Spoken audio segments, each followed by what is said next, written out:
Welcome. This is the Late Late Show with BT, where views with security and law are being provided to you, the public.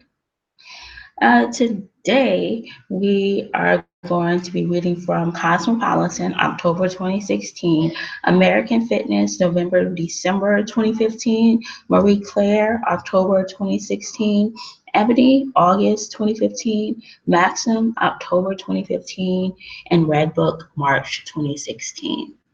The book is going to be Death of a Salesman by Arthur Miller.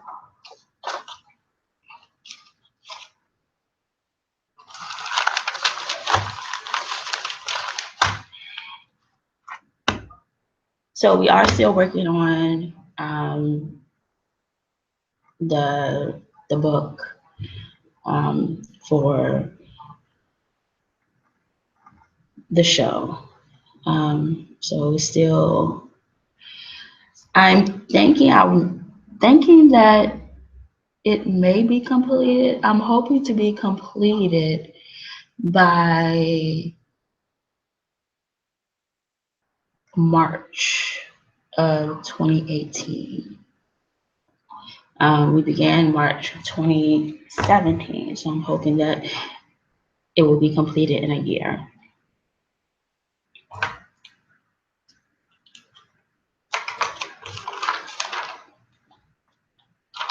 It's good to be a girl. I never really thought about it, how good it is to be a girl, um, and the differences between sex and gender.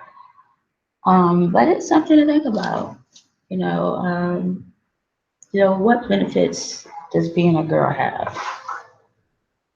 Um,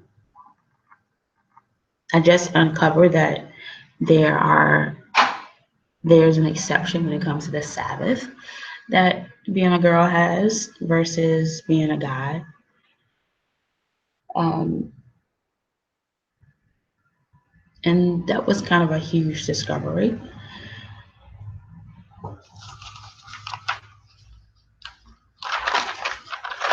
Nicole B, 20. My boyfriend and I decided to spice things up by taking sexy videos of each other naked and snapping them to one another.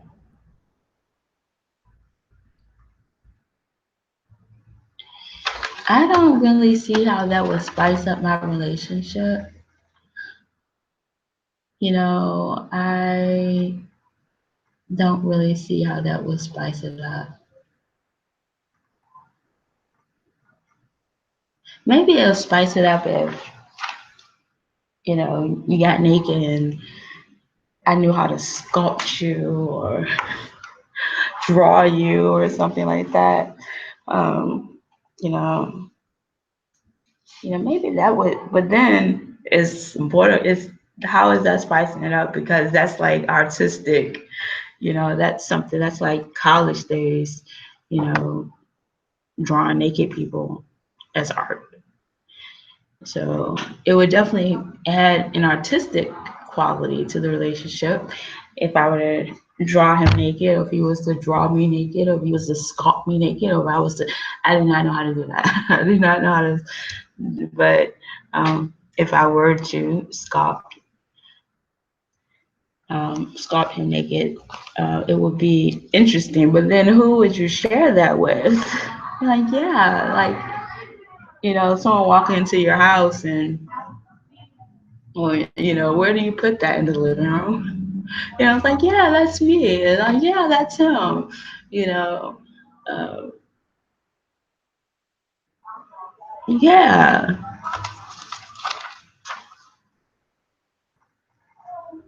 The Bad Boy of Stars, Hollow, is back in NBC's This Is Us. Then Gilmore Girls, A Year in Life on Netflix, November 25. Jennifer Weiner, be female. Then stand up and say, this thing I made as a woman for women is worth exactly the same as what a similar thing built by a man is worth.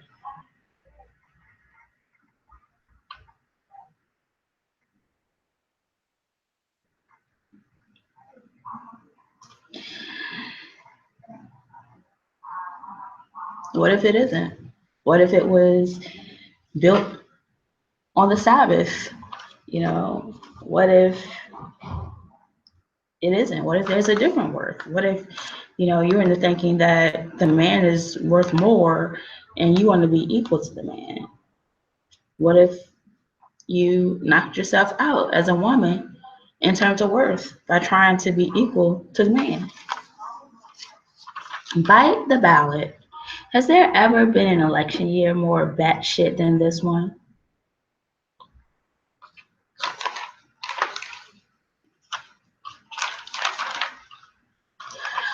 Are you biotic?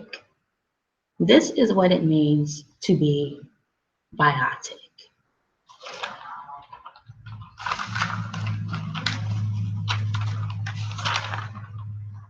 Lauren Balsamo. Beach babes need a shampoo that preps hair for body texture and light hold without causing frizz or dryness. The right shampoo can offer a bigger, better blowout and make thickening stylists even more effective, says celeb stylist and co-founder of R Plus CO hair products. Another benefit, plant proteins, which wrap around hair fibers to bulk up strands. Ideal for ultra textured, bleached, or over processed heads, it leaves strands uber soft. This one is way more tolerable and it has an easy to apply nozzle. Long Balsamo.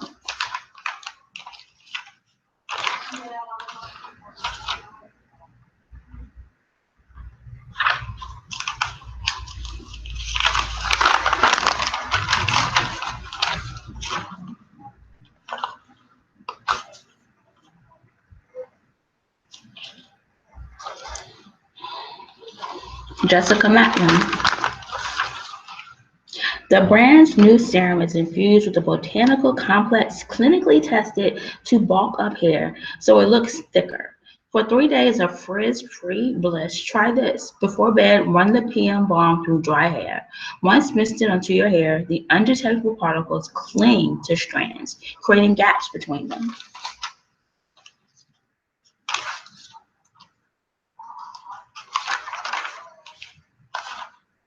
Andrea Arterberry.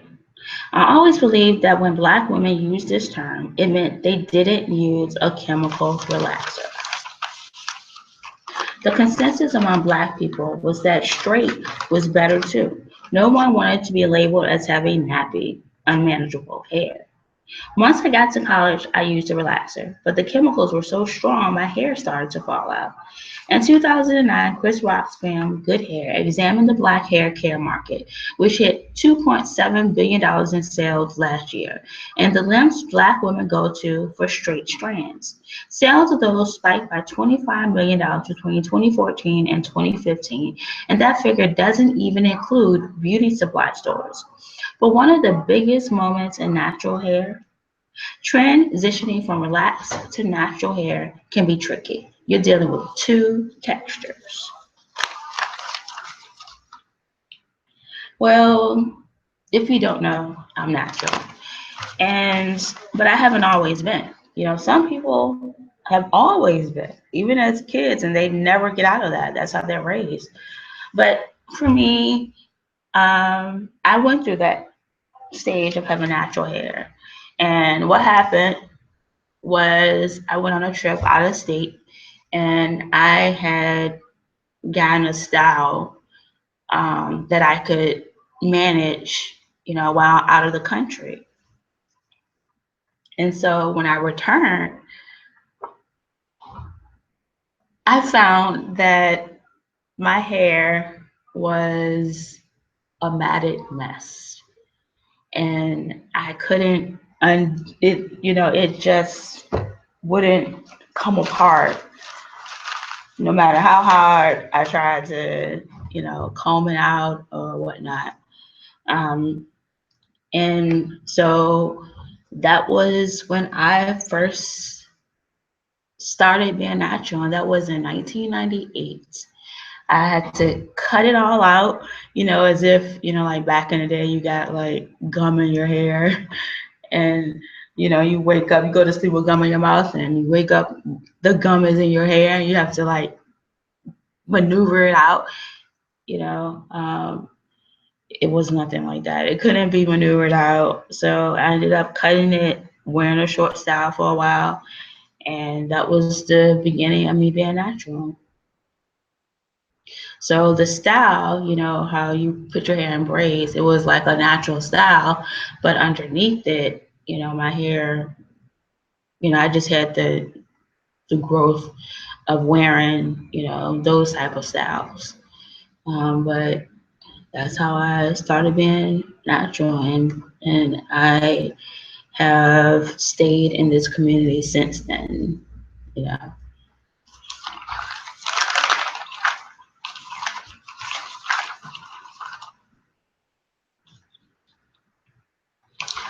The boss, Courtney A. Kemp. So many things we are certain about turn out to be wrong, says Kemp, a former writer for The Good Wife and creator and executive producer of Power on Stars. After I got fired from the Bernie Mac show, my first big job in television, I thought, I moved 1,000 miles across the country for this? I was never supposed to be in comedy, but I didn't know that at the time, and I never would have admitted it anyway. Comedy rooms are competitive and require you to be. There's no such thing as ready. Ready to get married, to move across the country, to have a baby, to run your own show.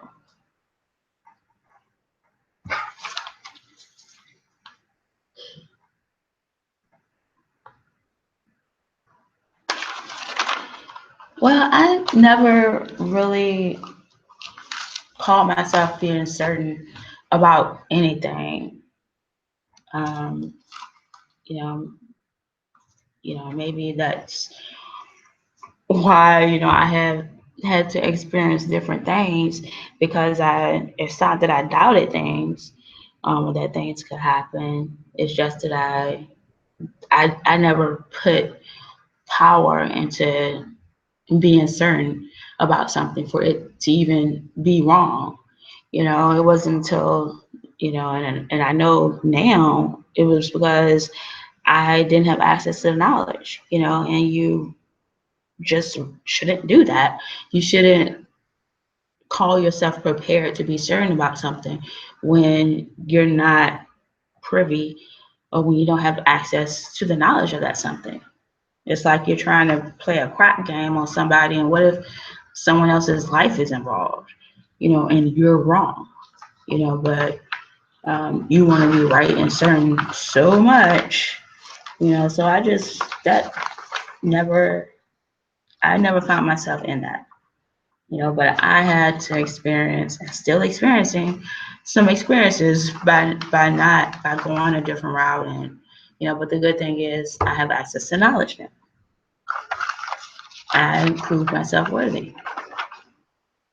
Amanda Qualis. We didn't have enough for a down payment, but we got an FHA loan and a gift of equity because the house was appraised higher than the selling price. By the end, you've saved $1,378.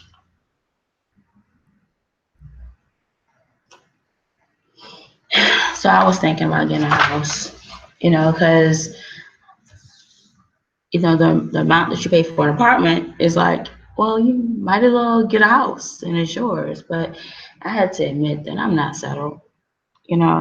I recall reading something, and with regards to my opposite regarding his not completing a college degree because he wasn't settled, and I get that, but it's like that for me with the house, like I'm not settled, but um, and it has to have an order to it, and it just doesn't, but I mentioned that if I was to win, we're participating in sweepstakes, and if that were to come into our favor, well, then that would be different because it has a different order, you know. Um,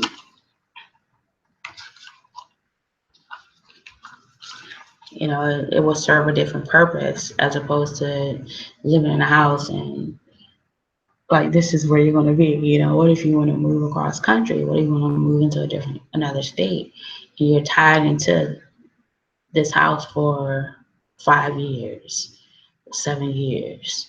So that's why it has to be in a way that, you know, like it has to be able to be bought out outright. So I'm not tied into something for like 5 years, or, I'm paying, you know, if I leave in 2 years, it's not worth it. So that's the difference.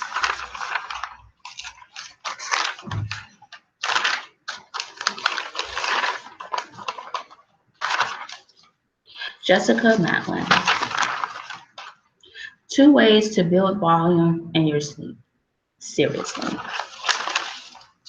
When your hair is warm from a blow dry, put your sunglasses on your head, push them back, then forward again, creating a bump, says Capri. Let it dry like that. And by the time you get to work, you'll have a bit of a lift at the root. Don't just spray it at the roots, as the bottle suggests, says Jennifer Yapese, celeb stylist and honest beauty hair ambassador. Mist it from root to tip for a textured feel. Instead, he recommends putting a large puff onto your brush, then working it through roots. Then brush the front layer backward over all the teasing to conceal it. Secure hair with 2 elastics to give the base more support, which crops up the tail.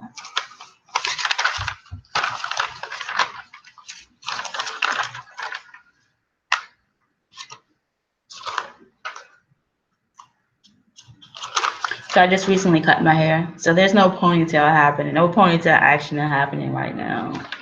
And so I'm like thinking, should I just keep it cut or should I grow it back out? I want to keep it cut, maybe for a couple of months and then start growing it out. But then when the winter months come, you want to have some length on your hair. So anyhow, um,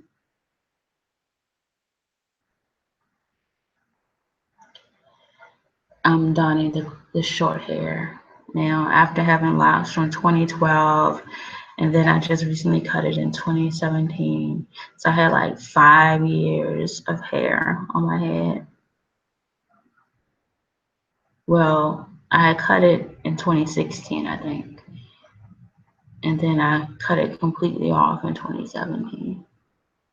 Tracy Africa, whom I had never before heard of, trailblazing model, B 1951. It's important to know that there's been a path blazed for me. Let me see if I can look up this lady. Her name is Tracy Africa. So evidently she was a model back in the 50s, or well, that's when she was born, in the 50s.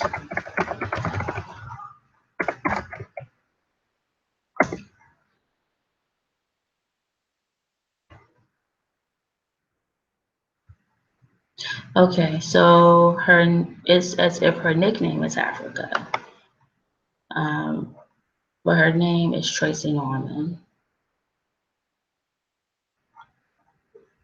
Wow, so she's a transgender woman. She was the first African American transgender woman model to appear on the box of Clairol in the 1970s, according to Wikipedia.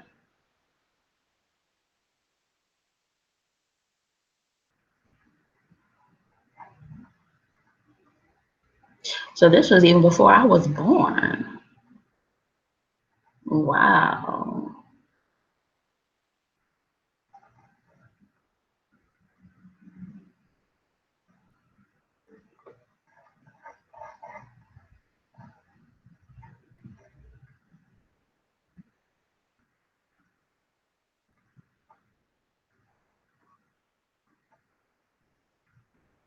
So Clairol has really been out there with regards to alternative communities. And the ad says Clairol, born beautiful.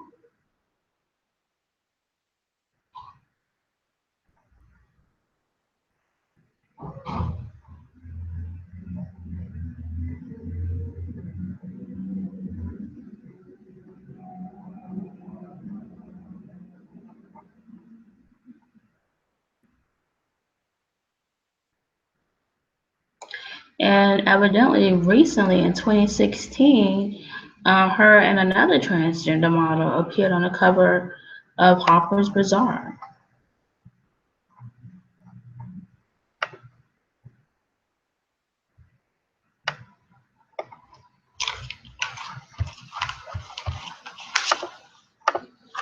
Tracy Africa, trailblazing model. Try before you buy. Look beyond the trendy toys. Try before you buy. Can you do that with all things? Can you do that with like a relationship? Let me try you out as my man before I buy into the idea of you being my man. Is that even possible? Maybe we should try that. Let's try that. Let's try this out as being the truth. But it just becomes a conflict that in situations where this is clearly the one, like you don't get to try it out because it's yours. There's no question about if I want this or if I don't want it. It's yours.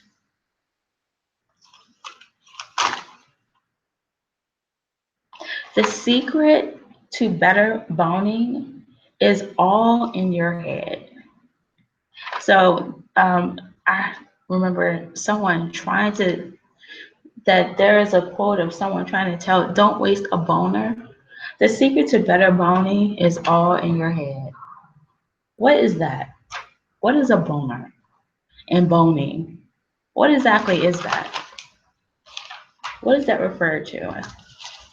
And then what does that look like?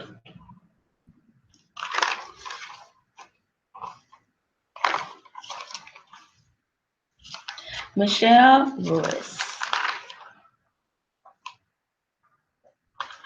For Kathleen, 34, a witty blonde with an advanced degree, dating on Tinder, Bumble, and Hinge has led to a few special snowflakes. Kathleen ghosted Batman, but struggled with how to break it off with Shoot Dog Guy. Even though they'd only met twice, they've been messaging and emailing for weeks. Yes, dating apps mean more swipes, more dates, and more options, but they can also mean more breakups. Once upon a time, Berger, dumping Carrie via posted, I'm sorry, don't hate me, seemed bleak. That was before ghosting. Men seem to hear they're being broken up with, but they don't completely believe it, he says. But it doesn't have to be.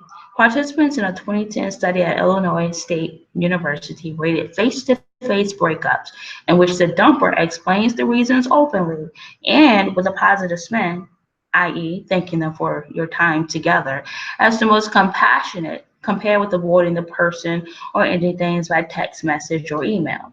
The lesson, observe the golden rule and break up with someone as you'd want to be broken up with, says author of How to Break Up with Anyone.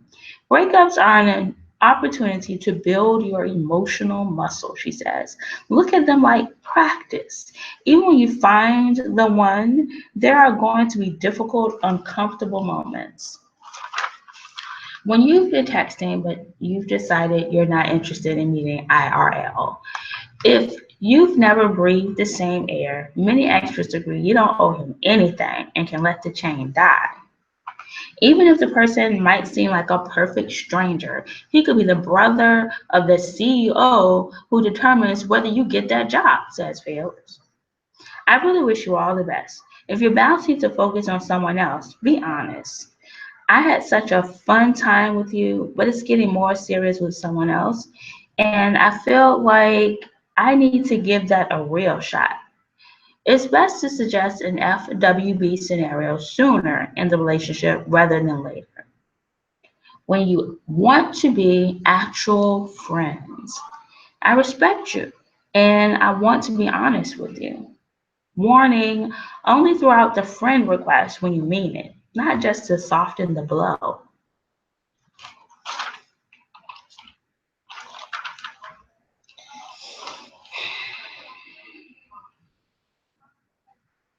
When, it's like now that like it's clear with regards to believing that God actually puts out two people together. It may not be at the same time or in the same time in the way that we think it should be at the same time, but God does.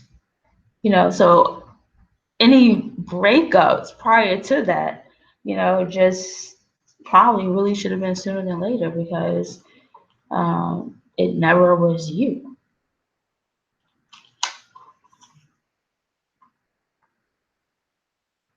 And maybe that's where the honesty comes in. It isn't you.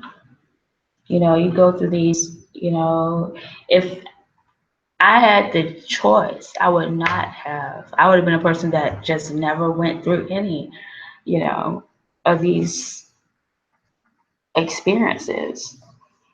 But things happen, evidently.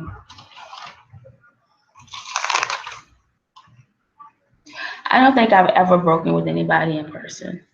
I've never been broken up with by anybody in person. Um,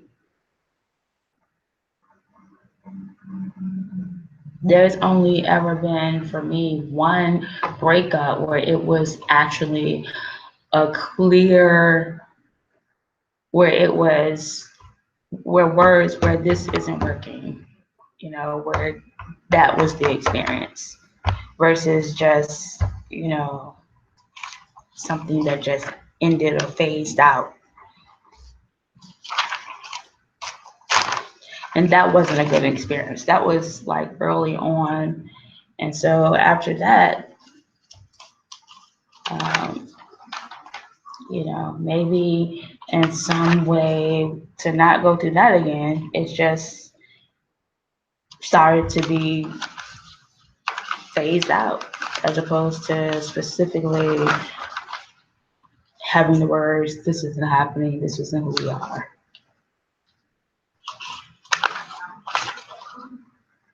Lisa Elaine Held, reap the benefits with her bento box. Never tried a bento box. It looks like it has different vegetables and meats and something that looks like tofu or chicken.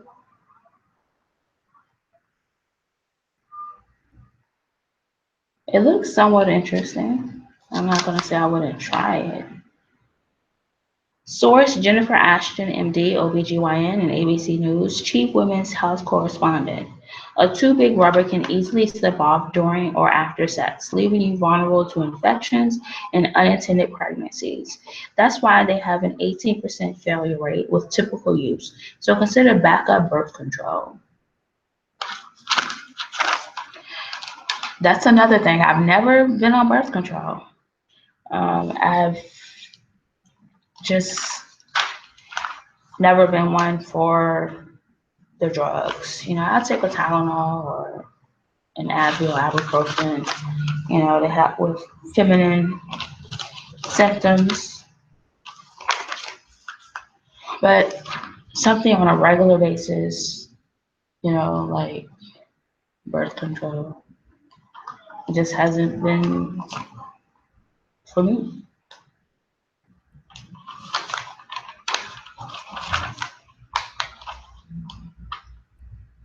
Jennifer Wolf Perrine, or Perrine. But 3 days before what would have been the due date of her twins, she lost that baby too.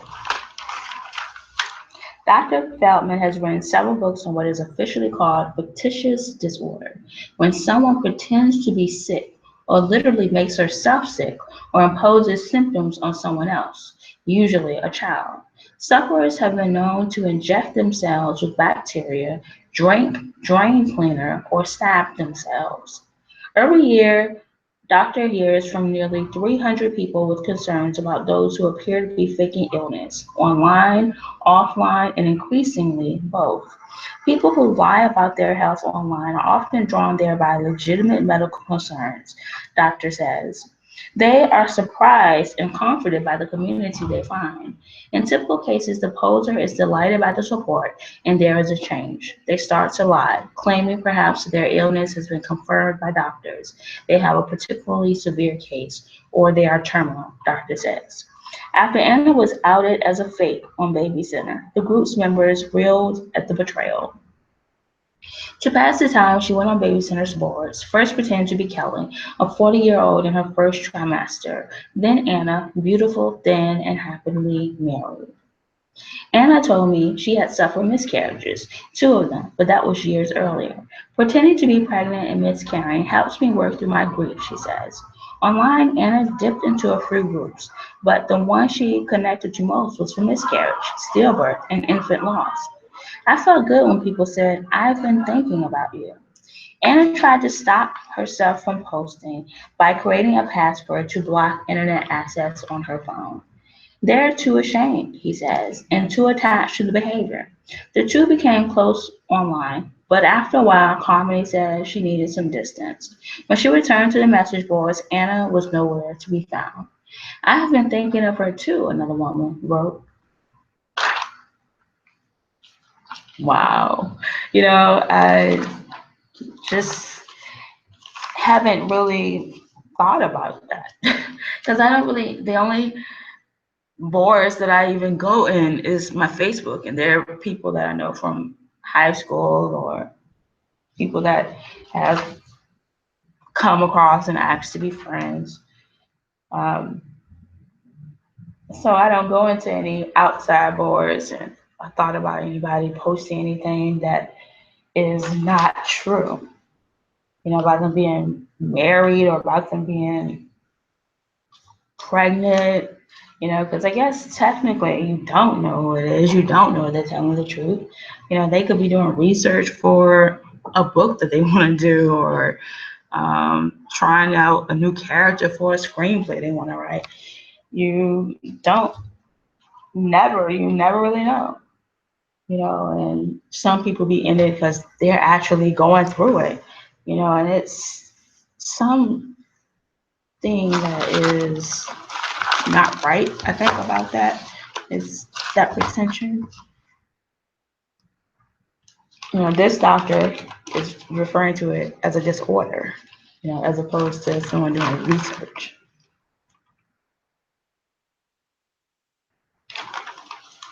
So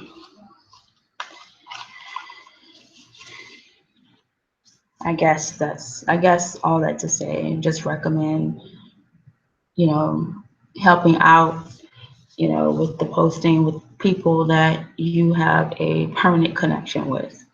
And outside of that, keep it very slim. Not something where it opens you up to an entire community of people that you don't know.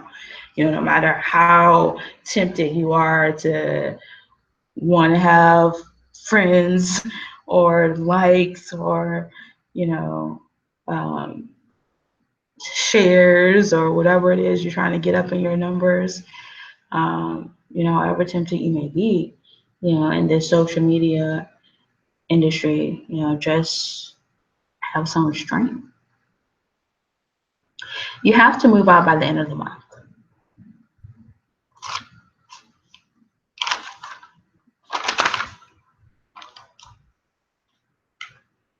What do you do? Do you head straight to your childhood room? You made your room, keep it intact post-grad, just in case. Do you shack up in a hotel until you sign a new lease? Room service will ease the pain of paying that security deposit.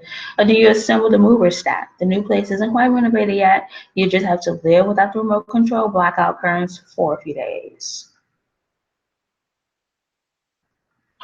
What do you do?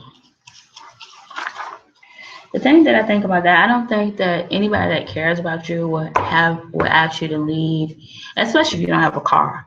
You don't have a car, you don't have um, access to anyone that has a car that could take you here or take you there. You don't have a car and they just want you to leave. I don't think that anybody that cares about you would do that. I experienced a situation like that before when I didn't have a car, and I was staying at a family member's house, and um, you know, she wanted me to leave. And I was thinking, well, how can I leave? Where can I go? Just go out and walk aimlessly on the street? Like what do you do in that situation? You know, um, I think was my father. I think my dad could have been still living at the time, so I guess I could have called him maybe, thinking about it now. But when you're, being in that moment, I was thinking, where do I go? How can I do that? How can I make that happen? Heroes aren't born, they're hired. Really? Heroes aren't born, they're hired.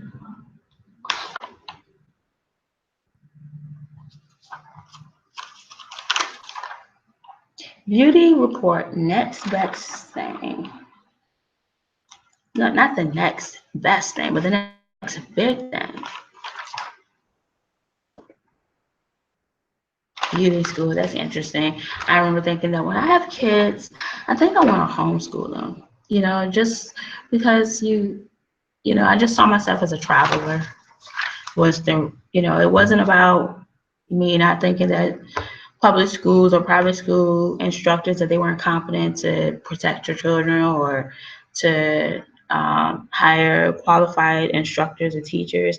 I just saw myself as a traveler and didn't really, I saw me and my husband as travelers and didn't really see the point in them going to school for 2 months here and 3 months there.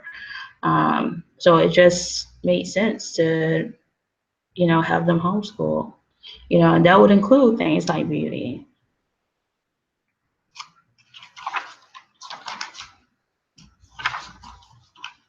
Trip to Bountiful. Traveling to Africa was just the beginning of the journey for Brother Veli's creative director. That gets me sometimes. We're like, I've traveled to Africa. Did you really travel to Africa though? I mean, when you really think about it, like be a little bit more specific. When they're not making it work in Project Runway's NYC Design Studio, the cast of season 15 explores the Big Apple.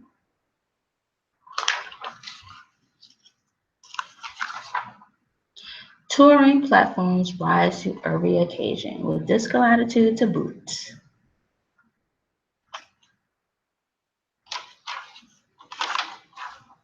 From a crystal-encrusted V-class bag to boots embroidered with colorful flowers, fanciful nature elements catch the eye. The British capital's famed architecture sparks a collection fit for a queen. Dior holds court with a new range inspired by the Chateau de Versailles' lavish interiors.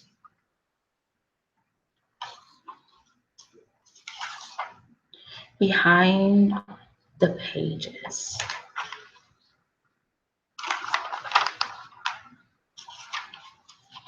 Jennifer Goldstein. We're especially impressed with the volumizing spray, which lifts and holds without being the least bit sticky. Designer Christian Louboutin's new fragrances, Two Worlds Blend, Bikini Questra Sarah, Juicy Floor Tournée Blonde, and Patchouli Infused Trouble in Heaven are good to the last luxe drop.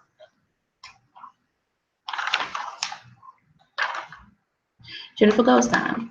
Scientists today may scoff at the reasoning, but they would have to agree that calendula has amazing skin benefits. In fact, calendula may deserve credit for that old wives' tale that butter soothes a burn.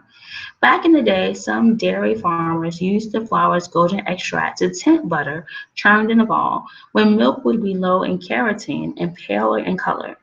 As for me, I mix some with a bit of loose bronzer and use it as a cheek highlighter in early fall when my skin starts to turn blah. I remember that. If you burn yourself, put some butter on it. But then the movie Soul Food came out, and Mama was like, "Give me some butter," and her children was like, "No, you don't need any butter.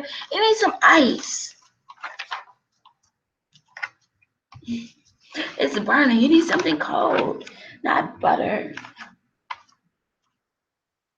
Beauty on the go. Lee Corbenjo.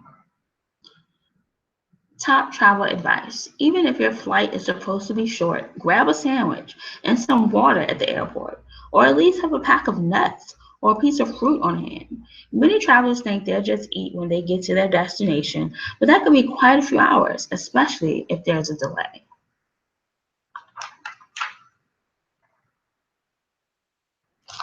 Beauty. Next big thing. If you pride yourself on being an early adopter, then consider this your beauty and wellness Bible. We've vetted the latest trends, people, products, and apps, and deem everything featured here as MC verified, which basically means that we bet our reputation you will love, share, and be talking about all of them for months to come.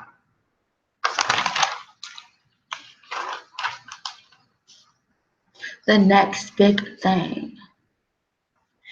I guess I don't want to be referred to as the next big thing. What was the previous big thing? So after I'm the next big thing, you're gonna be like, next, what's the next big thing? And I would like to think that I'm in a category of kind of been here a while. It's just a matter of, having the ability to identify where and when. Um, I just from the perspective of just evolving and contributing different ways and different forms. These 2016 breakthroughs are changing the way we beautify. Can you think of any 2016 breakthroughs that are changing the way we beautify? It can't be this show because we didn't start in 2016. Um, I can't think of anything that I started in 2016. 2016 was a good year to start something.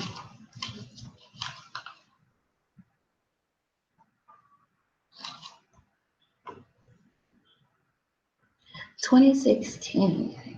That has to have been something that I would have started on in 2016. Oh my gosh, I can't think of anything.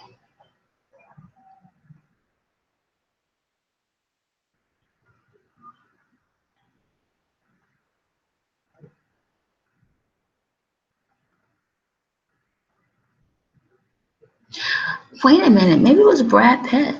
Maybe I didn't start on Brad Pitt until 2016. That didn't get here until 2016.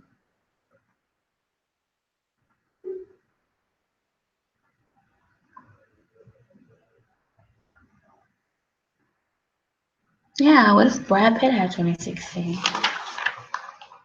Beauty workbook.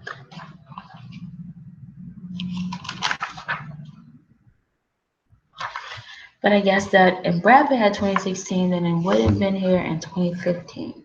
So let's go back to 2015. 2015, we started this show in another state from the beginning that we started the show, or when we started the show in 2015.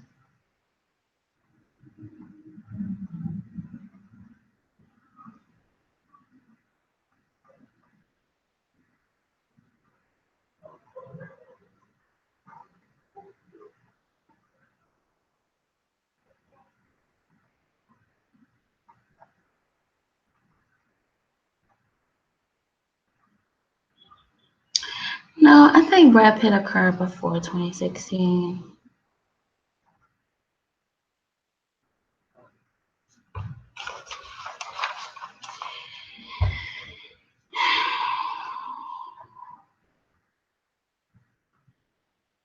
Well, one thing that happened in 2016, well, we got involved in this case, that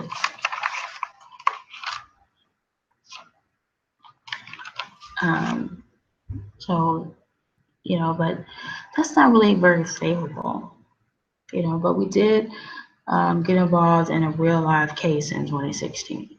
That was something that occurred.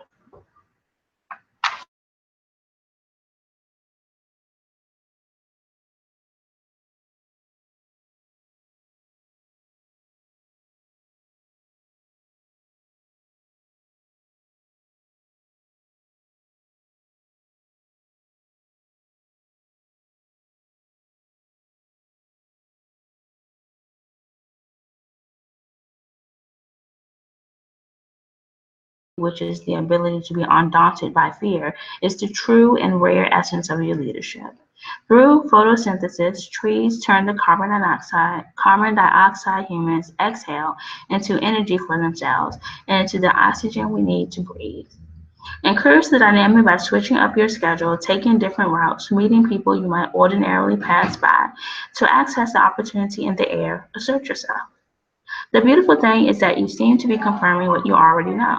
You're preparing to open up wings you didn't know you had, so you can afford to be courageous. This could be a brilliant time for you professionally, yet you will need to be valiant in everything you do. Burst through boredom with the vengeance it deserves. Still, think bigger than that in considering available resources. There's too much emphasis placed on monetary value and too little on what people often have in abundance: creativity, passion, a sense of mission, and the love of beauty. All of your skills and gifts matter, and you bring to every situation a distinctive touch that only you can provide. Eric Francis Coppolino. And I have thought about what occurred in 2016. Reverend Dr. Lance Watson in St. Paul's Baptist Church occurred. Travel bottle. Hit the road in picture perfect style with this ready sip action travel bottle. It keeps your beverage toasty and even boasts a versatile lid that doubles as a coaster or small tray. Steve Jobs. They somehow already know what you truly want to become. That is a really weird quote. They somehow already know what you truly want to become. The only people, or the only person that could think about that is God. God would be the one, that in the Father, in the Son, and the Holy Spirit, but would be the one that already know what you truly want to become, because they would know, God knows who you are.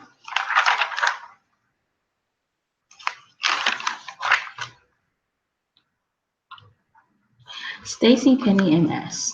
These days, the fitness headlines seem to be all about building a bigger butt.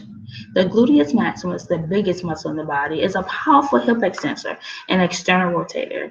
These shortened muscles can cause the glutes to basically turn off. Weak glutes have been linked with altered muscle recruitment, contraction timing, misalignments, and other movement deficiencies, not only across the hip joint, but the entire body, potentially leading to or associated with ankle sprains and instability, plantar fasciitis, anterior cruciate ligament or ACL tears, patellofemoral pain, iliotibial band or IT band tendonitis, hamstring strains, piriformis syndrome, and low back pain. You probably won't be able to tell that glutes are weak just by looking at someone's rear, but there are ways to identify it without such an obvious stare. The pursuit of stronger glutes can bring a positive impact to the body's mechanics, fitness performance, and of course today's aesthetic appeal, while also reducing the risk of injuries. Understanding what the glutes do, identifying weaknesses, and addressing what needs to be stretched and strengthened puts you and your clients on the path to better defined goals for the backside. Indicators include feet turning out or flattening, knees moving inward, low back arching or rounding and hip shifting, e.g. one side dropping or rotating. So let's do this. Kneel on the back leg, bend the front leg 90 degrees. Stand with feet placed hip width apart, knees slightly bent, tubing around the ankles. Keeping feet pointing straight ahead, take 10 to 12 small steps to one side, then return back to start with the opposite side leading. Keep feet under or slightly in front of knees and slowly squat. bending the knees and keeping feet straight. Stacey Penny.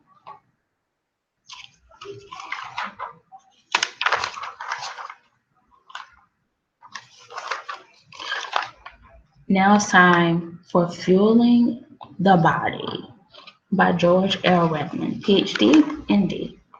Because there is considerable variability in sweating rates and sweat electrolyte content between individuals, customized fluid replacement programs are recommended. American College of Sports Medicine.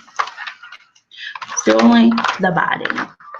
It is common knowledge that carbohydrates serve as the body's first source of energy to fuel your efforts before and after an intense workout.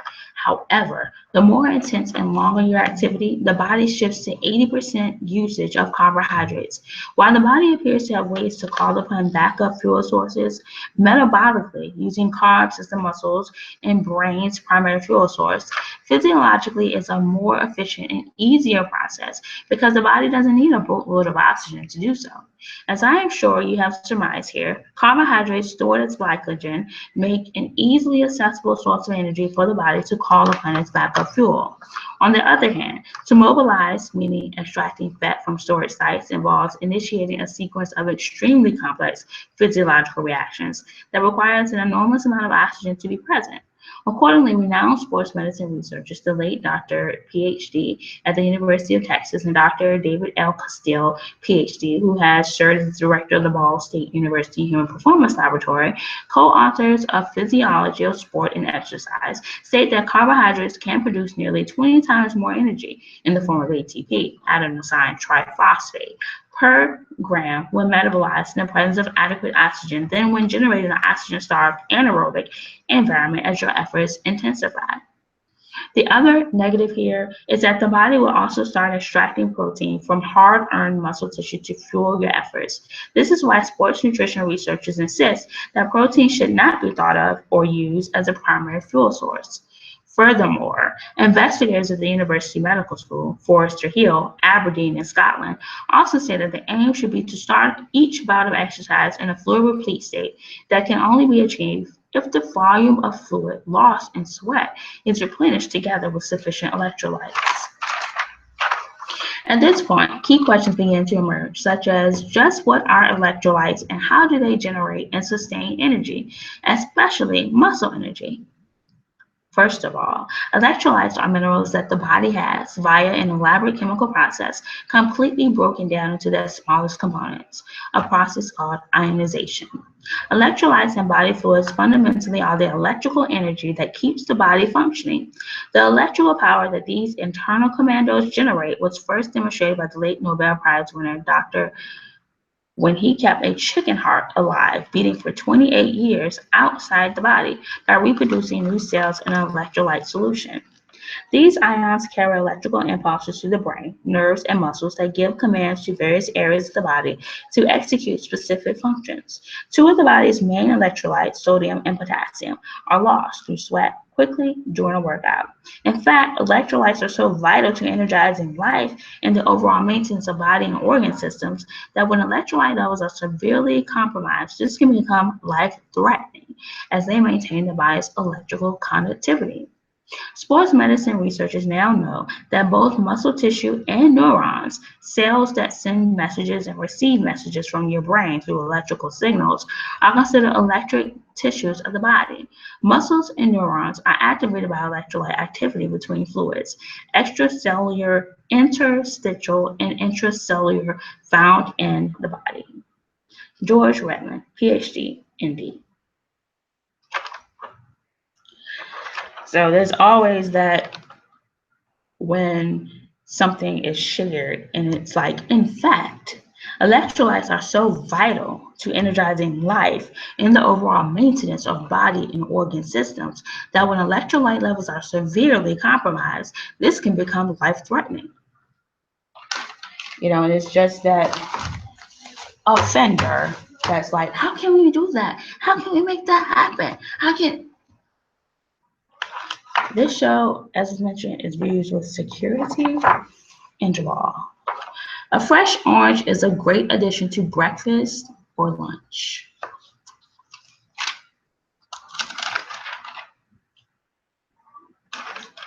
Nicole laughing. But if you don't get your affairs in order, someone else may be left holding the bag. You do, because the financial realities of losing a loved one are just too important.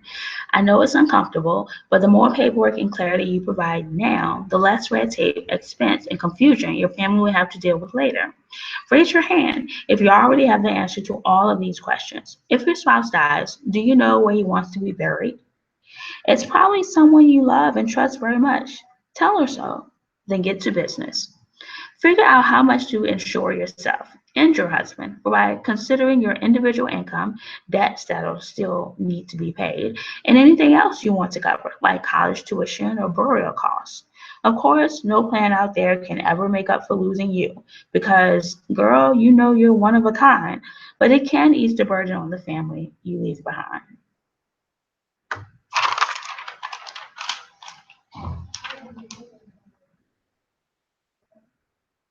So, financial realities of losing a loved one are just too important. The only thing that I want to say about that is that when you have someone who's in your family who's been sick for a while, you just want to be careful that you're not like, oh, what are we going to do if we lose this person? You put all your energy into like, what are we going to do if we, when, not if we lose this person, but when we lose this person, because you've already like put the person in the grave because the person, it's like you already put the person in the grave, and you lose sight of the possibility of losing someone who hasn't been sick, in your family or amongst your loved ones, but they die suddenly. I didn't realize the pain could be treated. Lisa Lillian. Add some to baked goods that need a flavor boost, or make an Asian style sauce with it by combining 1.5 tablespoon powdered peanut butter, 1/4 cup unsweetened almond milk, 1 teaspoon honey, 1/2 teaspoon lime juice, and 1/4 teaspoon crushed garlic.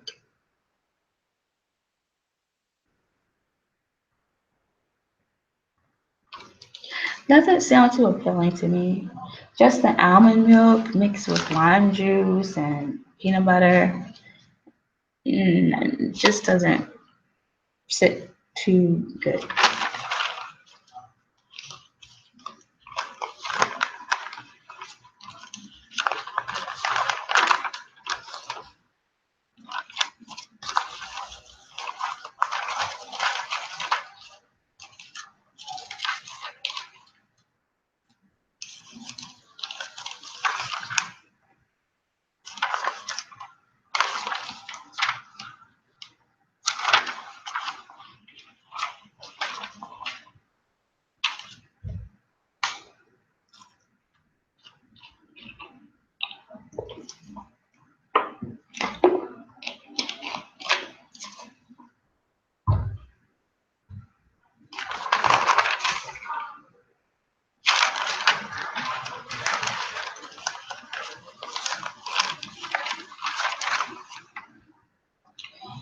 So I mentioned that we're broadcasting out of Virginia. So how about a little Virginia Soul Smith?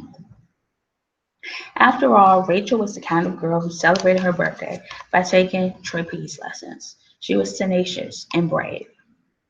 Although the vast majority of women survive early stage cervical cancer, Rachel's case was complicated because the disease had already reached 2 lymph nodes.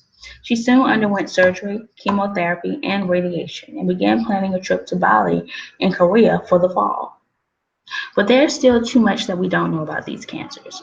For nearly 40 years, gynecologic cancers, the umbrella term used for a collection of diseases, of which cervical, ovarian, and uterine cancers are the most common, followed by vaginal and vulvar, have received a fraction of the attention given to that other, much better known women's cancer.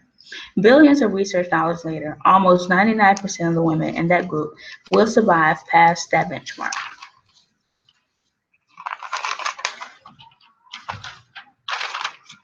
Doctors, researchers, and women need to band together to fight all of these diseases. Incredibly, embarrassment over talking about that part of women's body is still a barrier to taking awareness of gynecologic cancers fully mainstream. Researchers are beginning to publicize findings that a sexually transmitted infection called human papillomavirus, or HPV, causes most types of cervical cancer, as well as many vaginal, vulvar, and anal tumors. By the time they're 39 years old, more than 50% of American women will be infected with one of the 9 strains of HPV that are most likely to cause warts or cancer, according to a study in the Journal of Infectious Disease. It's nothing to be ashamed of. HPV is truly an equal opportunity virus. Meanwhile, the causes of most other gynecologic cancers are either unknown or possibly genetic, though they may still be viewed as taboo. It may sound old-fashioned, but the uneasiness persists. There's still evidence to support that. Research shows that getting the HPV vaccine doesn't lead adolescents to be more sexually active or to start having sex at a younger age, says MD, a medical epidemiologist at the CDC. We can tell that women aren't happy to be there a lot of the time, says Mary Jane Meakin, MD, a clinical professor of obstetrics and gynecology at the Yale School of Medicine in New Haven, Connecticut. And every now and then, as we're leaving the room, a patient will say, by the way, I'm having some trouble. It's easy to dismiss these symptoms because they can seem so vague. Why didn't Erin's doctors know that her cysts were cancerous until they began cutting them out? Because scientists have yet to develop a way to screen for tumors when they're buried deep inside your pelvis. The breast is on the outside of your body, which makes it easier to screen and understand, Gardner explains. In a nationwide survey of 520 gynecologists conducted by researchers at the University of California, San Francisco, nearly 50% believe that pelvic exams were very important in the detection of ovarian cancer. But the exam isn't approved as a screening tool, since it can't catch disease early enough to dramatically improve treatment outcomes. We can tell women to be on the lookout for symptoms like abdominal pain, bloating, or abnormally heavy periods, says John Mecha, MD, a gynecologic oncologist in Newport Beach, California, and president of the Nancy Yeary Women's Cancer Research Foundation. But by the time a woman notices anything, the cancer has likely spread. To detect ovarian cancer early, scientists need to find some subtler change in a woman's body, one that happens before the tumor can be felt by a doctor. But since CA-125 levels also fluctuate for non-cancerous reasons, including pregnancy, it was dismissed as a potential detection tool until a recent British study suggested an algorithm for analyzing CA-125 levels in precancerous women, stoking media buzz about a breakthrough ovarian cancer test. The research has been greeted cautiously by the medical community, though a group of experts in the United States is expected to release a statement this spring about what it means for women. As for everything else, we know this. The sooner cancer is identified, the better your chances of beating it. Once you turn 30, your gynecologist can add on a test that detects the specific cancer-causing types of HPV. If both your PAP and HPV tests are normal, you can go as long as 5 years between screenings. But you need to be comfortable with that time frame, so be sure to discuss it with your doctor. You should know unexplained bleeding doesn't have to be significant, says MD. I don't care if it's brown, light pink, red, a tiny bit of spotting, or a lot. Please mention it to your gynecologist. Ovarian cancer can happen at any age, but most cases occur between the ages of 55 and 64. You should know. Watch for your new symptoms, including unexplained abdominal pain or bloating, loss of appetite, and an urgent or frequent need to pee.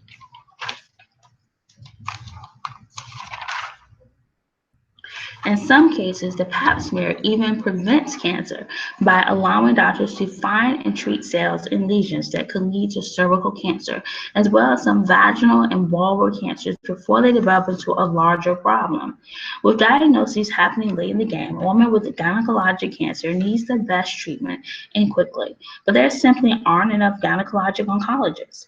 Fewer than 60% of patients ever even see a gynecologic oncologist, in part because they are found mostly in high volume treatment centers rather than local hospitals. Find a center by entering your zip code at foundationforwomenscancer.org. These doctors are more likely to have access to the most promising new treatments, but even some of those are still too experimental to be widely available or covered by insurance. The traditional treatment for Stacy's cancer is a total hysterectomy because taking out all of the reproductive organs is the most definitive way to ensure the cancer cells are completely removed. Today, Stacy has been cancer free for more than 5 years and gave birth to a baby girl in December. If she had survived, she would be the one advocating for more research and trials. This is not where I'm supposed to be, she said of the cancer that had by then spread to her lungs and was defying all available treatments, ruthlessly disrupting her plans for the trip she had hoped to take and the children she longed to have. Virginia Smith.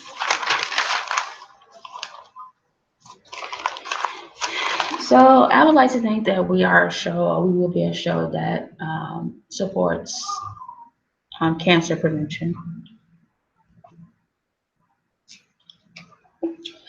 Um, when it comes to cancer, I really only support those causes that have a way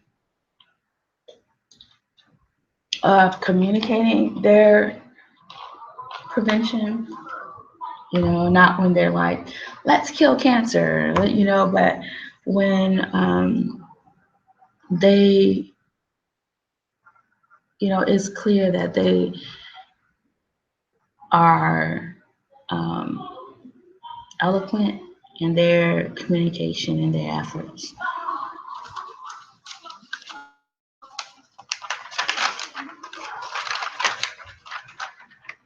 Monica Corcoran Harrell. They expect this always smiling, innocent girl to be passive, she tells me.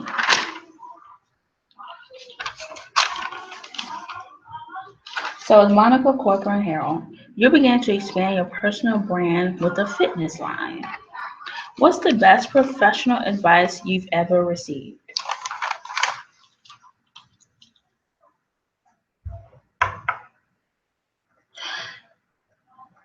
I haven't received any professional advice directly that I think is the best, but indirectly, I like the advice about be the change you want to be the change you want to see in the world.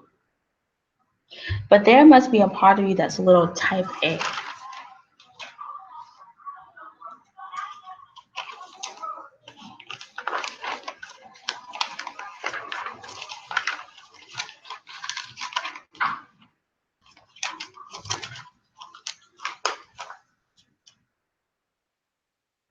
No comment. Mary Giles, these are the places you ought to take your kids to before they grow up. Borrow binoculars from Allen in the Sky Visitor Center to bring to Grand Viewpoint Overlook, where seeing the awe-inspiring geological layers is like staring back in time. Then take the 4-mile round-trip Ocean Path Trail, which passes by Thunder Hole, a small chasm that emits massive booms when big waves roll in. Or try a boat tour. Kids can touch sea life brought up by divers at the Dive-In Theater Cruise. For entirely different scenery, hike the enchanted wonderland that is the whole rainforest, where ferns blanket the forest floor and moss drapes from giant evergreens. The beaches, just as breathtaking. The resort also has bikes to borrow for pedaling around the 27-acre property, plus tennis courts and par 3 golf. Join in daily resort-wide games like kickball will teach your kids a valuable lesson about defeat by beating them in an organized water balloon war. If you're feeling a bit waterlogged, head indoors to the Recreation Center Fun Zone, where the little ones can jump around the 5 bounce houses and slides before they join you for shuffleboard. You can also book a basic package anytime to gain daily admission to the gardens and enjoy free activities like movies on the beach and circus shows, as well as a la carte offerings that range from as little as 50 cents mini golf to $70, half hour of tubing behind a ski boat. Satisfy your family's sense of adventure at this massive thriller-minute park that boasts one of the best collections of coasters in the country. There are 15 in all, including Banshee, the world's longest steel-inverted roller coaster, and the Beast, the world's longest wooden coaster. That's probably because the folks behind the iconic amusement park are constantly dreaming up new ways to keep visitors captivated, like the recently opened Star Wars Launch Bay, an interactive exhibit for fans. We don't expect the Disney spell to be broken anytime soon.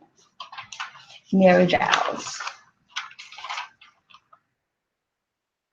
Jessica Press, the birthday party that changes lives. My friend gave birth to her son 8 weeks early. One day she mentioned that another child in his hospital unit who'd been there the whole first year of his life was having a birthday.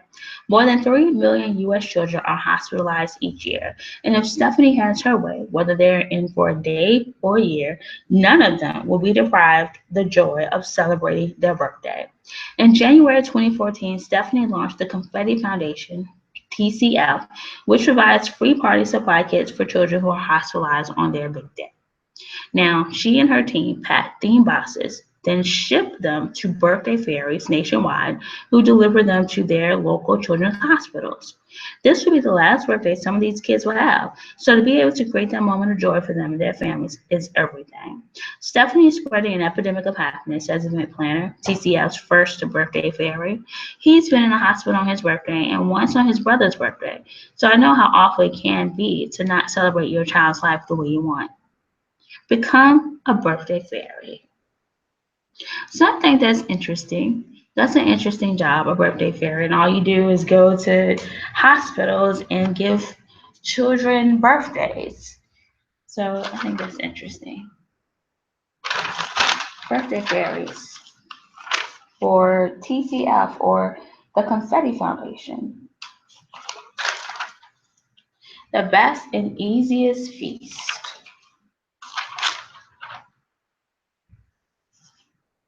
Your room is too bright.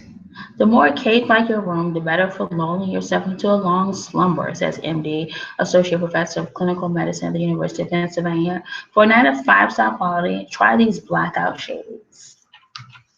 Can a room be too bright?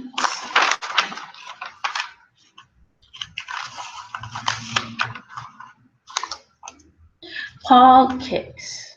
His pedaling slows and then nearly stops, so steep is the incline, and now he's up off the saddle and pumping, the bike swaying wildly with each downward stroke. At 32, Powers is the best American rider in cyclocross, a sport that is as demanding as it is deranged, and the fastest growing discipline in biking. A French army soldier is credited with inventing it as a winter sport, designed to keep road cyclists in shape by bombing through grassy fields and over tree stumps. By 1902, had organized a national championship 1 year before the Tour de France launched. By the 1960s, it had migrated to the US. It remained the oddity of the domestic cycling world for the next 20 years. Called the 1995 National Championships in Leicester, Massachusetts, from planks of wood atop a jungle gym, but booms in the late 1990s fueled by internet chat rooms and video. A year later, the race was bigger than even Lance, with 12,000 attendees. These days, he splits his schedule between the European World Cup and a premier stateside series. As he watches the popularity of cross grow, he sees competition stiffen, which is one reason he's chosen to bike up Kings Highway on a Sunday. But there is another reason. Powers wants his sport to pop so badly that he's reinvesting his own earnings. He's not clearing $1 million a year, but he and his wife live comfortably and to growing a stable of athletes. The demands are so great that he's not sure if he can continue to be involved, but the site's future depends on him. So he keeps at it up Kings Highway, the peak in sight, but the road turning to gravel now, the final punishment.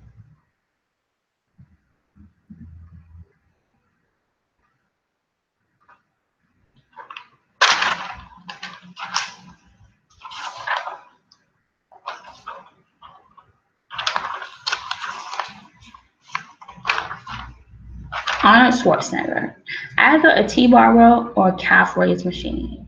Mix the beer with lemonade is really refreshing. It was the first really serious policy book that articulated why I loved America. Beer with lemonade. I'm not a fan of beer, so I can't really get how it would eliminate. Maybe if it's more lemonade and a little beer, that might be something that is refreshing to me.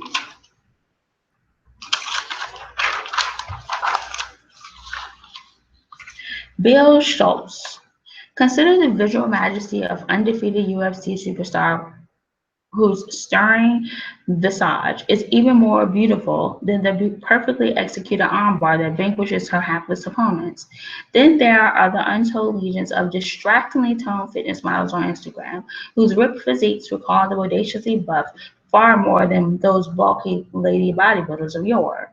The 5 foot, 100-pound Dynamo's boyfriend and fellow ninja competitor once boasted that if they had the same body mass, she'd easily be stronger than him. I used to be self-conscious about being 6'2", but I've now noticed more men expressing desire for a warrior princess versus a princess needing a warrior to save her.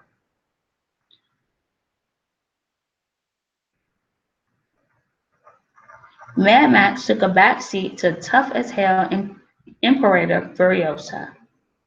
But there's also an undeniably erotic fascination going on here. An athletic woman is strong all over, if you know what I mean, and she's a fitness expert. But just to be clear, what does she mean?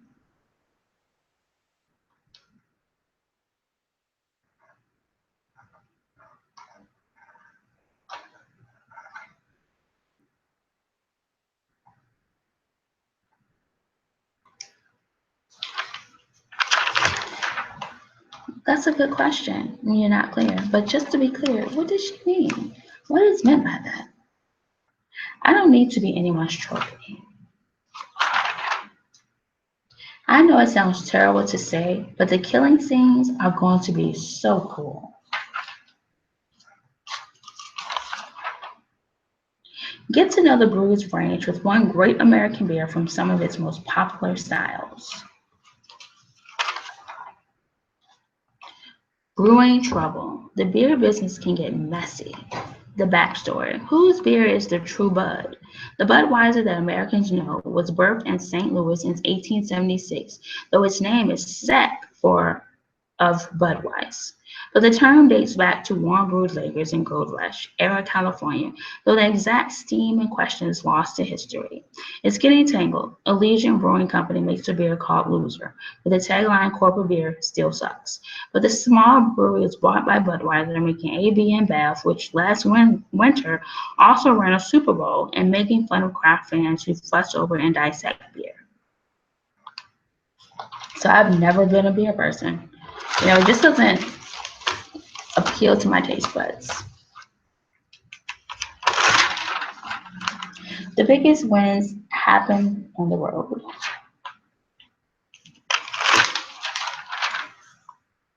Andrea Young by email. I have visited the usual Caribbean spots and was glad to read of other islands that appear to be very enticing.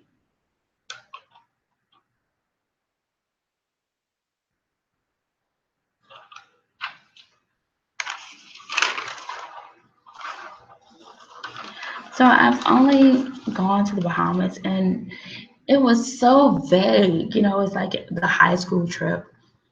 It's just you couldn't really tell it was an island. It's just you just got off and went here and went there and that was it. So it wasn't like the enticing Bahamian islands that you see like in magazines or on commercials. Explore here. Michael Twitty. His first major book, The Cooking Gene, Tracing His Ancestry Through Food, will be released in 2016. I want readers to know that we all have to be the voices of our food traditions to protect them from culinary appropriation. My favorite soul food dish is a dead tie between barbecue and fried chicken.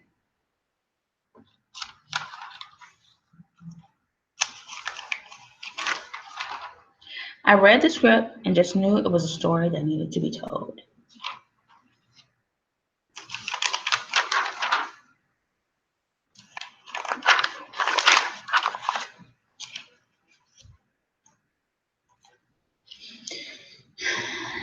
So I just got into freelance writing, and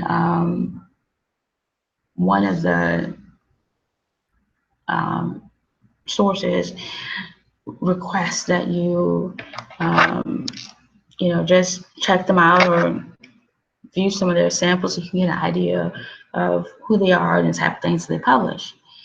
And one thing that I read was this nurse that did a mercy killing. And, it's everything's supposed to be nonfiction, um, where, instead of doing this, he was or she was given the patient or client, a certain amount that would, ease his pain to the point of not being in this world again, not living. Um, and the person, he or she, didn't reveal his name, but was that something that needed to be told? Is it the truth? Was it in order for the truth shall set you free? Erica N. Goodman. Rita, now 69, is keeping the legacy alive as chairperson of the Robert Marley Foundation, the Bob Marley Museum, the Bob Marley Trust, and the Bob Marley Group of Companies. So, question by Erica N. Goodman: why did you decide to release the 70th birthday commemorative DVD of the 1978 Bob Marley and the Wailers East Skanking concert in Boston?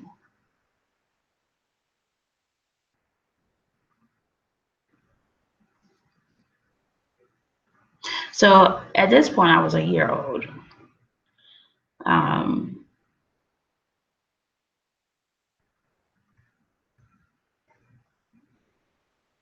a 70, why would someone release a 70th birthday commemorative DVD of the 1978 concert that was located in Boston of Bob Marley and the Wailers, East Skanking?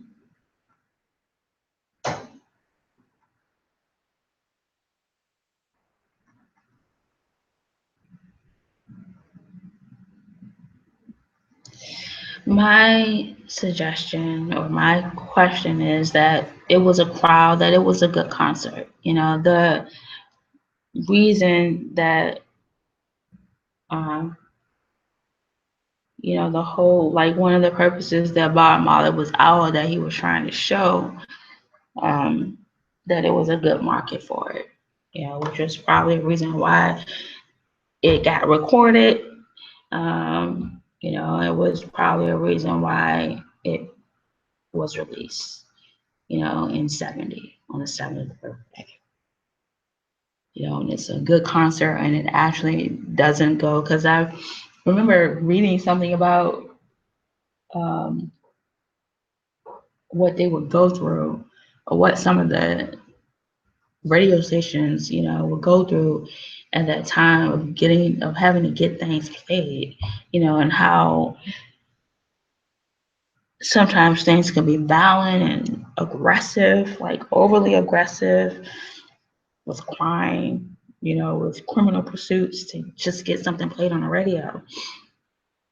And, everything that, Bob Marley was up against, I think that that area, in Boston was up against some of the same things. So they came together and, um,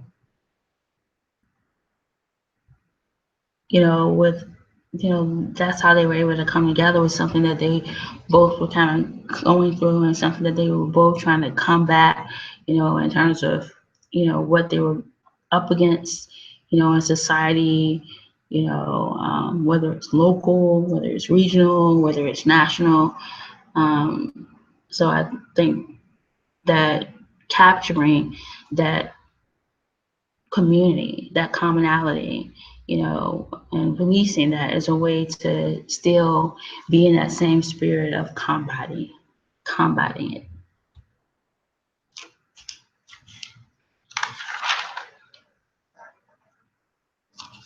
Erica N. Goodman and Jacqueline L. Yates.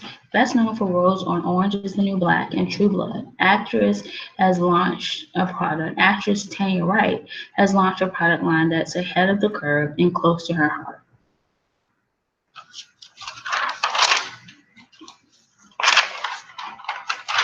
Jennifer Packer. Philly native and New York transplant Jennifer Packer produces magical portraits simply by arranging for family and friends to pose for her. But that's not her only genre. Her paintings combine images of sorrow with bright colors, making canvases that at first appear to be adorned with simple sketches. Upon further reflection, we see they are not.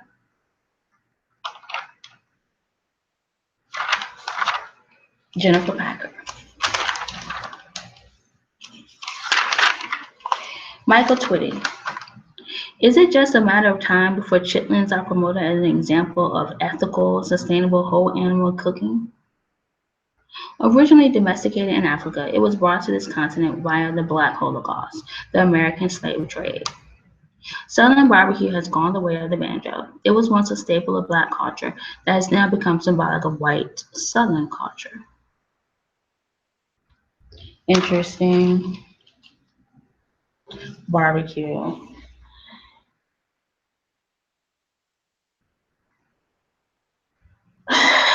There's this guy that was doing an interview and he said that during um, his friend's bachelor party, they went out of the state or went to some other area to find barbecue. So I don't know if they're Southern, and it's like, because that's something they just have to do. Um, but I think they do try to be white. So like that, they're saying that barbecue is now not just of Black culture, that it's become part of white Southern culture. So I don't know if they were Southerners or not. I just don't recall. A mind is a terrible thing to waste, but a wonderful thing to invest in. A mind is a terrible thing to waste. Beat the bully blues. So I've never been a bully. I don't consider myself a bully, and I never got bullied. George James, LMFT. It's even a concern in hookups, wherein one may feel judged by the caliber of the vehicle he or she drives and or the quality of his or her attire. Who's the boss? Despite often working late and being tired when she got home, Nicole enjoyed having sex with Mike, which occurred about once a week. The couple discussed their concerns and made some adjustments, e.g., he went back to school and she would come home early twice a week, which helped them improve their sex life. Kennedy found herself routinely disappointed in companies who did not bring what she expected to the table. He then concentrated on learning calming strategies to help him in the bedroom. They earned comparable salaries, had been together for 10 years, and were the parents of 3 children under the age of 8. In counseling, Sydney revealed that she felt like she was working 3 jobs between teaching, being the primary caretaker for the children, and managing the household chores. Brandon was frustrated because they hardly had sex anymore.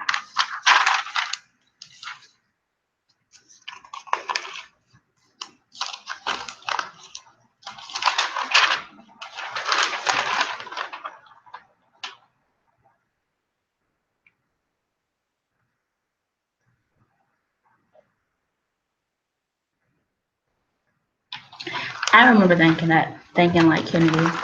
It says Kennedy found herself routinely disappointing companions who did not bring what she had expected to the table.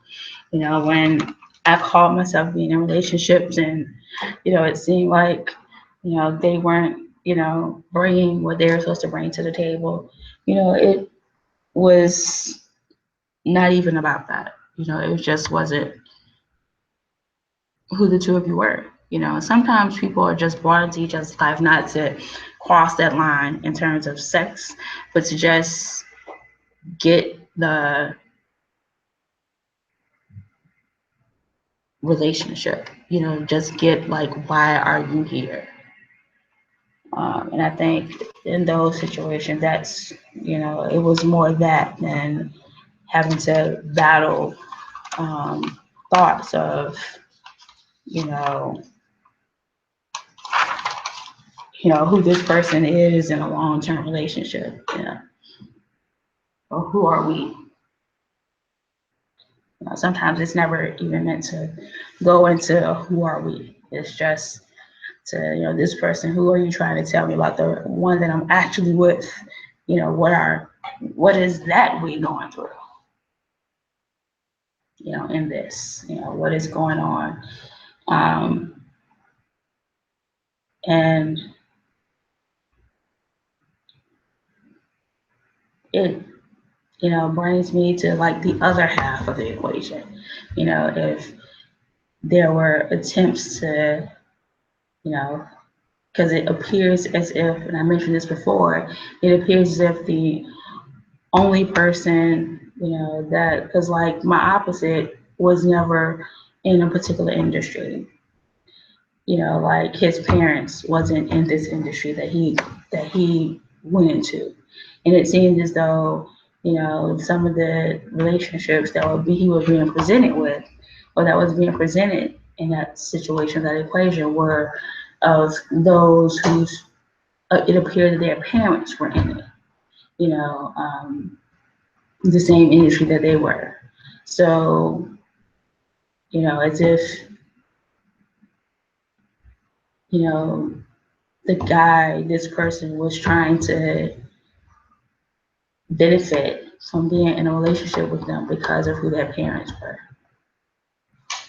That he was not bringing to the table what they had, or what they were bringing to the table, as if he was less than them. You know. So for me, I think that we both have experienced, situations where those type of thoughts were addressed, and it just was always situations where it just wasn't a future. It wasn't a present, and then it had to rethink the past.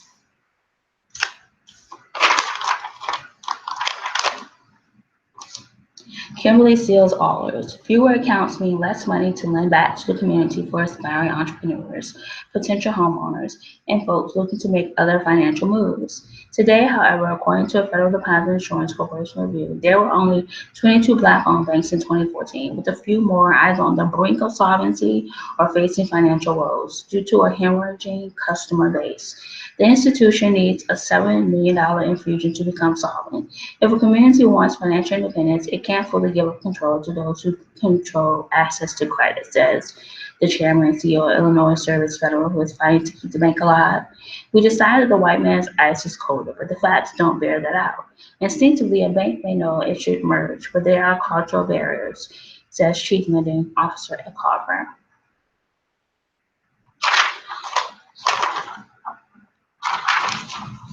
So I was reminded or informed of a bank that I could be wrong, but Maggie Walker had began, and it merged into a bank.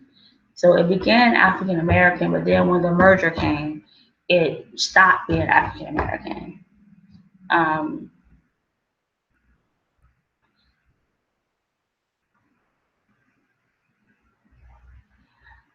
I totally get, the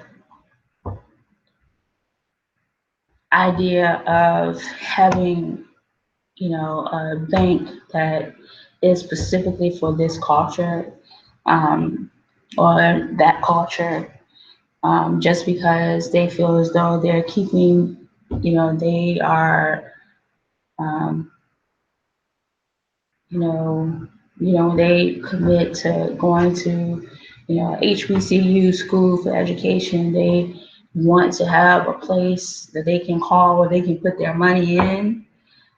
So I totally get that, and that I don't feel that, a bank that is not in the community of, a HBCU community should attempt to take over, or that the support should, I do believe that the support should be there. Um, but there's so much I can't say enough that even in those situations, that it's still important to be united, and um, in a way that you get, how, this is who you are, but you get the piece of other people and other cultures that have other ethnicities and other backgrounds than you. So at this point, I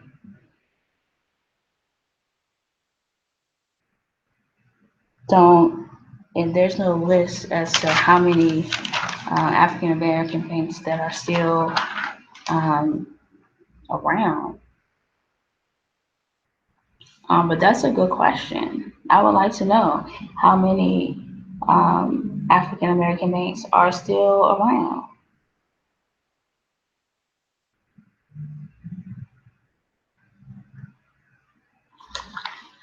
Let's see. I'm gonna check right now. This list too. So let's try Capital Savings Bank.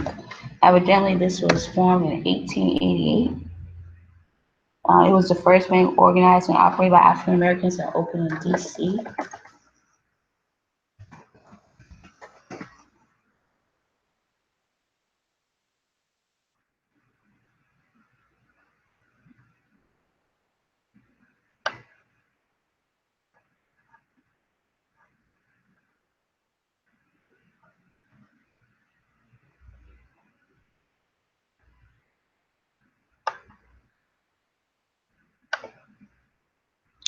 So it's not immediately popping up. So I'm going to Wikipedia to see if it is, see what's going on with it,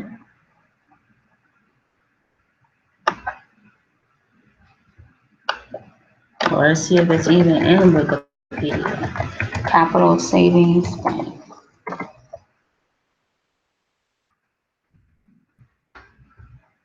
It doesn't have a wiki page.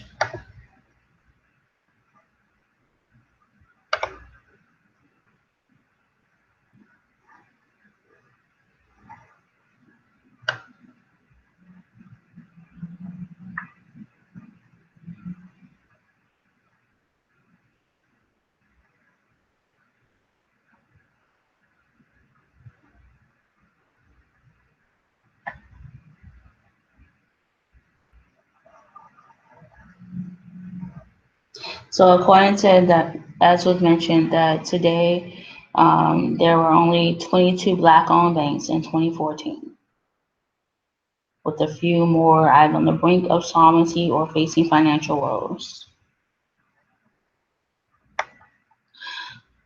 So I think what we're gonna do, let's see, federal.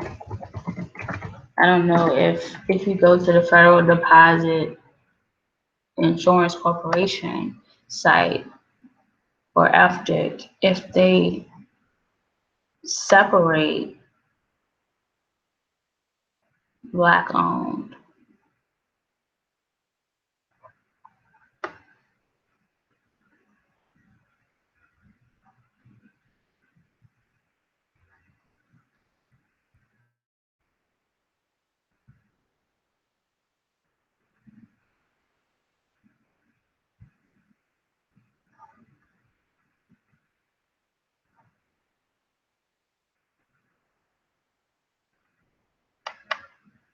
So what I'm gonna do, I'm gonna email someone that I'm familiar with that works with the federal bank and ask if he knows how to find that information.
So let's see if we can contact them and ask them if they have a list.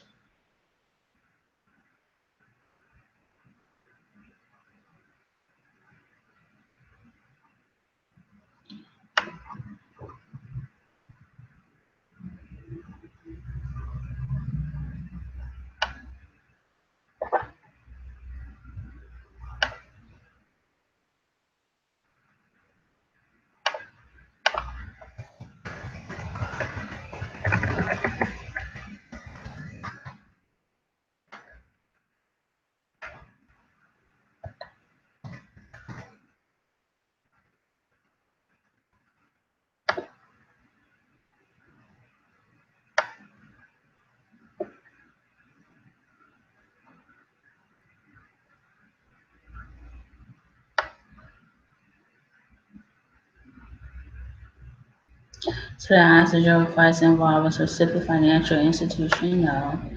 Have you tried to resolve your complaint? This is not a complaint. Um, this is other inquiry. So we're just gonna ask, are you able to provide us with information for the Black-owned businesses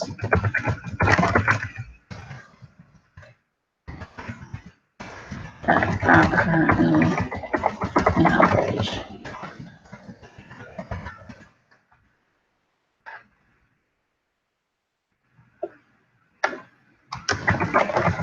And desire resolution or like a list that, you know, not a John list that includes all of the Black-owned businesses.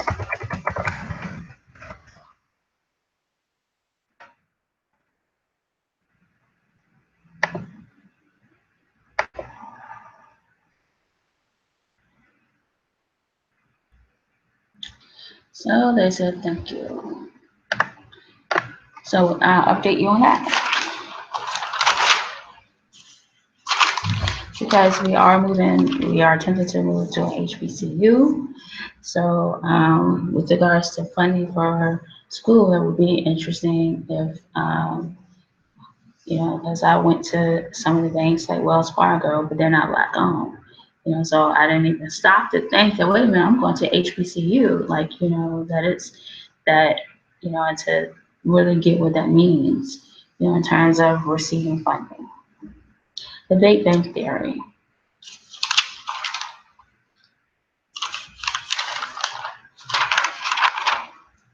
Don Peebles, Chairman and CEO of the Don Peebles Corporation. I plan to be a doctor, but that career wouldn't allow me the independence of an entrepreneur. Youth always underestimates challenges and obstacles, but made me more determined because I wasn't going to be employable at the level I wanted without a college degree. You have to be willing to fail and get back up. I guess I was willing to take, when I started college, I didn't really think about failing. You know, I didn't really think about succeeding either. I didn't think about failure, nor did I think about success. And so to be up against, whether, and now up against if it's even going to happen because we are experiencing financial challenges with regards to going back to school just because of my previous degree. So, just have to address each thing as it comes up, And right now it's that financial thing. But if we could find funding from, some Black-owned banks, that would be interesting. The Boss, Michael Feeney. Long before the Southern Gent boardroom, he was an ambitious scholarship student at St. Augustine High School in New Orleans. You can be anything you want to be. Donald, now 60, finally recalls his first plan to become a general manager at a Fortune 50 science-based global company. I didn't even know what I was talking about back then, but I set out on a path, mapped it out, and it happened, explains the executive, who also holds a University of Chicago MBA and grew up with 34 people, two parents, five siblings, and 27 foster children, in and out of his primary household. The organization provided a lot of opportunities for people to get the support they needed so they could matriculate and go on to be very successful at whatever profession they chose, says Donald, who networked his way to a first job at agricultural biotechnology company, Monsanto, where he spent more than 20 years in various positions, including the management role he dreamed about as a teen. I wanted to be a general manager at a Fortune 50. He also served on numerous boards, Carnival's among them, and after 12 years, much to his surprise, he was handpicked in 2013 by outgoing CEO to steer the company, which carried more than 10 million passengers and had revenues of $15.9 billion last year. I hadn't thought about running Carnival, explains Donald about the company that at the time was battling public relations issues after technical problems on several ships.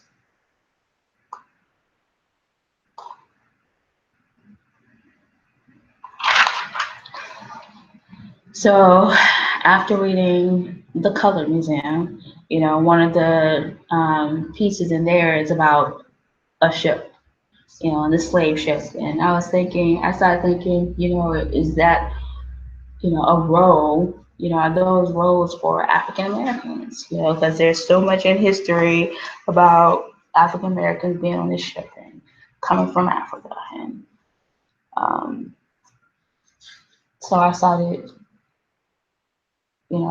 inquiring about that.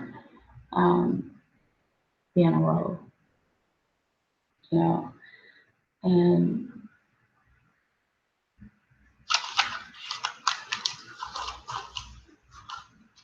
was did the Color Museum also serve to kind of um, protect certain roles that are they have places that are good for this community and this culture to go and thrive, that it also kept certain jobs that were good for this culture to thrive in.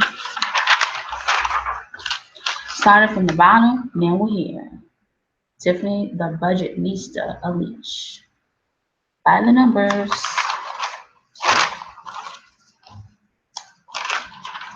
Black in the box. Small screen, big screen.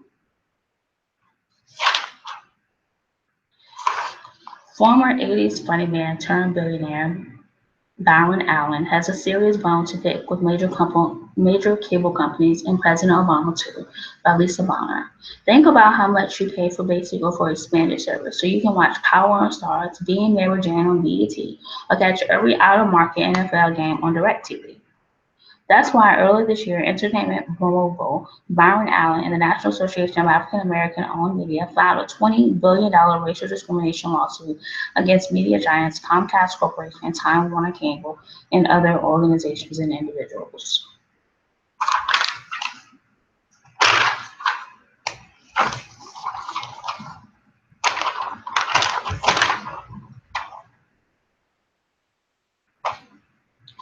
Juan Thompson. With her own musical ascension at a halt, although she was nominated for BET Award this year, Banks accused the Australian-born rapper of essentially assuming her identity and being whack at it. There needs to be a balance in exposure and content. Terms such as blue-eyed soul tap into the phenomenon of white artists that borrow liberally from the inflections and pulse of black music. But the presence of hip as a working philosophy in the subworlds of American life is probably due to jazz and its knife-like entrance into culture. A decade later, Paul Whiteman, a white man, was crowned the king of jazz by the media. Ironically enough, modern-day critics and historians don't even consider white man's jazz to be jazz at all, given its strange symphonic sound. Yet, the unspoken rule should be that when an artist mimics another's art, acknowledgement must follow.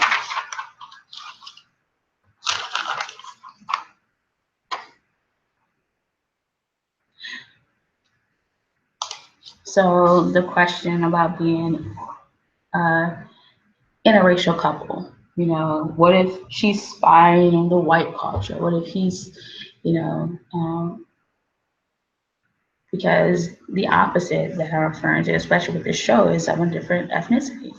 What if he's spying on my culture? What if I'm spying on his culture? And that's the awesome thing about being clear that God brought you together. That those type of issues or doubts or reservations just don't find themselves in it. Hip Hop Bible, the Book of Compton, Chapter 1. If hip hop had a Bible, this upcoming film could be billed as the Book of Compton. This was the Compton NWA inherited after Reaganomics and the crack cocaine invasion. It was the environment that served as an incubator for the artist assault on the system, the group's takedown of all institutions and anyone who stood between the rappers and what they believed they deserved. Straight out of Compton, the film takes us on a tour through yesterday's Compton streets, where the set you rep could be the life or death of you.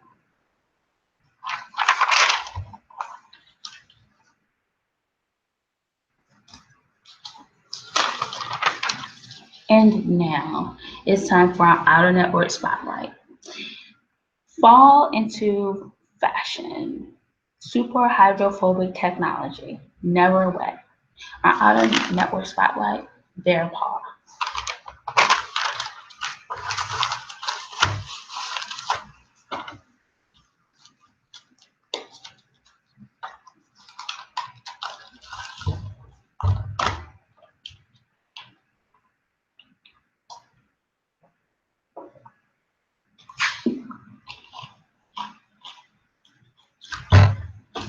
So now it's time for the book, which is by Arthur Miller, Death of a Salesman. Heard about it, never before seen it in theater or on television for that matter. And I've heard about Arthur Miller. He's the author of other plays, such as The Crucible,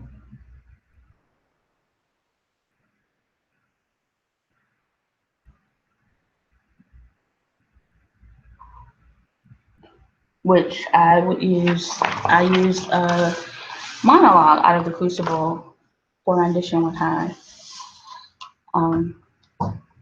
But I think, especially if you're trying to do The Crucible, Death of a Salesman is one that you need to get, when you're trying to do Arthur Miller.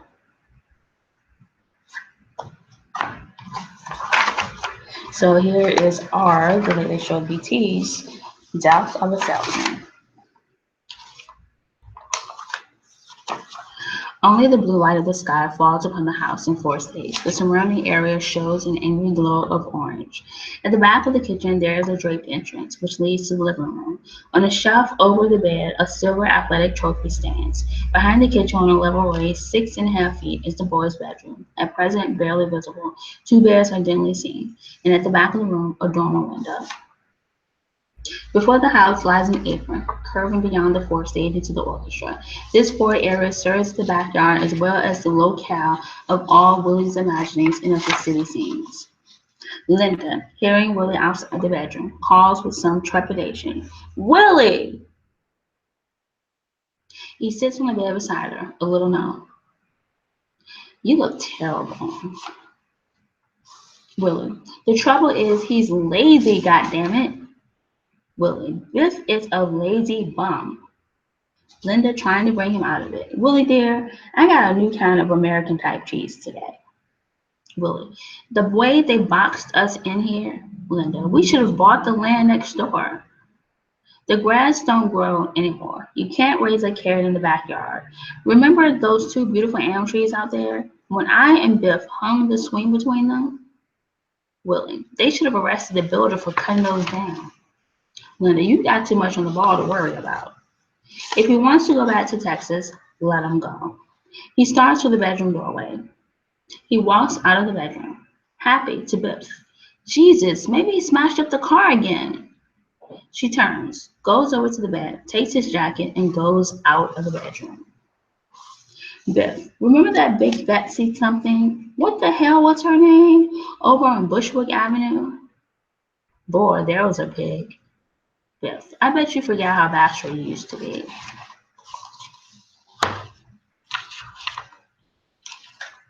Fifth, baby, together we stand up for one another. We'd have someone to trust. Fifth, half the trouble is we weren't brought up to grub for money.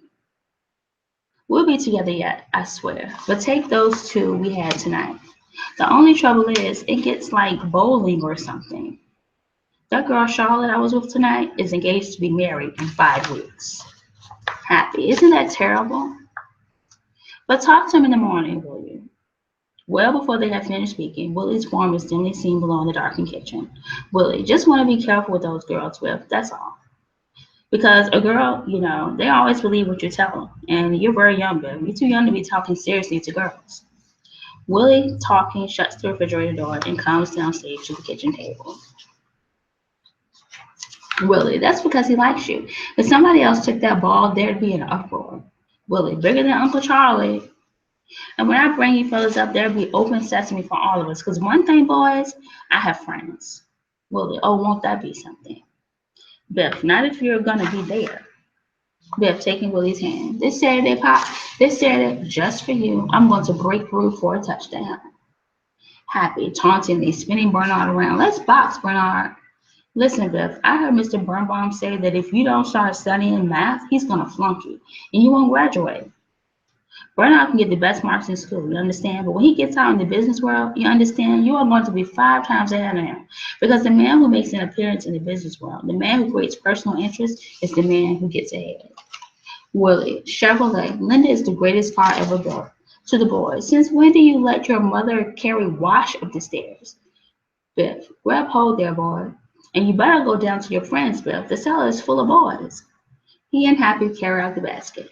Willie, the trouble was that 3 of the stores were half closed for inventory in Boston. Linda, they got the biggest ads of any of them. And odds and ends comes to around $120 by the 15th. The trouble is, Linda, people don't seem to take to me. Willie, I don't know the reason for it, but they just passed me by. I didn't tell you, but Christmas time I happened to be calling at F.H. Stewart's, and a salesman I know. As I was going in to see the buyer, I heard him say something about walrus. But they do laugh at me. Few men are idolized by the children the way you are. Willie with a great feeling. You're the best there is, Linda. You're a pal. You know that?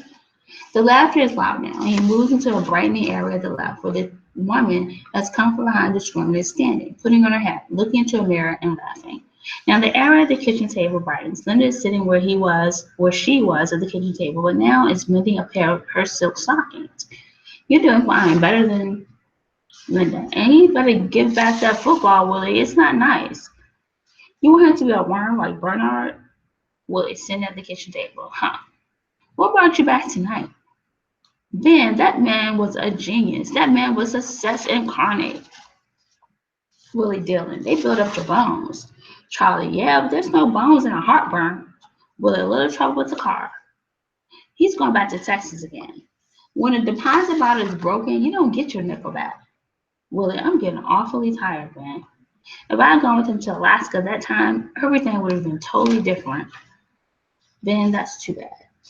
Since the beginning, you never knew how to play cards. Charlie turned to him, you ought to be ashamed of yourself. Willie to the boys, you see what I've been talking about? Well, that's just the way I'm bringing them up, Ben. Rugged, well-liked, all around. To Ben, hit that boy hard as you can. Ben, taking boxing stance. Come on, get to me. Willie, how's that, Ben? Hey? Happy, give him the left, Biff. Ben to Willie, and good luck with your, what do you do? Go right over to where they're building the apartment house and get some sand. Charlie enters in knickers, even before the boys are gone. Charlie, listen, if they steal any more from that building, the watchman will put the cops on them. Linda to Willie, don't let Biff. Willie, you should have seen the lumber they brought home last week. Ben clapping Willie on the back with a laugh at Charlie. In the stock exchange, friend. Charlie, my wife bought them. To Ben, great athlete. Willie moving toward the left away from Ben. There's nothing wrong. Willie laughing. Oh, nerves of iron, that Biff. My New England man comes back and he's bleeding. They murdered him up there. Willie turning to Ben. Business is bad. It's murderous. Ben, I'll stop by on my way back to Africa. Willie hanging on to his words. Oh, Ben, that's good to hear. Come to bed, eh? Willie, gee, that was a beautiful thing. Linda, oh my dear, you should do a lot of things, but there's nothing to do. So go to sleep. She sits down at the table and mends the lining with his jacket. But he's a human being. A terrible thing is happening to him. He's not to be allowed to fall into his grave like an old dog. But you don't have to be very smart to know what his trouble is. Now that you get your spending money someplace else, you don't trouble your mind with him. When he brought them business when he was young, they were glad to see him. He used to be able to make 6, 7 calls a day in Boston. Now he takes his valises out of the car and puts them back and takes them out again, and he's exhausted. Is this his reward? To turn around at the age of 63 and find his sons who he loved better than his life, one a philandering bum? To Biff and you. I'm going to bed. Biff turning on the stairs furiously. I hate this city, and I'll stay here. Linda, he's been trying to kill himself. She says he came to that little bridge and then deliberately smashed into the railing, and it was only the shallowness of the water that saved him. And behind the fuse box it happened to fall out was a length of rubber pipe, just short. And sure enough, on the bottom of the water heater, there's a little nippy on the gas pipe. Happy to Biff. How do you like that damn fool? The trouble with you in business was you never tried to please people. Happy. If I'm going to take a fade, the boss can call any number where I'm supposed to be and they'll swear to him that I just left. I'll tell you something that I hate to say, Biff. But in the business world, some of them think you're crazy. Biff angered. Screw the business world. Willie, even your grandfather was better than a carpenter. And who in the business world thinks I'm crazy? Willie, go back to the West. Willie to Biff. If you get tired hanging around tomorrow, paint the ceiling I'll put up in the living room. To Biff. Sporting goods? You know sporting goods better than Spalding, for God's sake. Biff turning. Since when did you get so clean?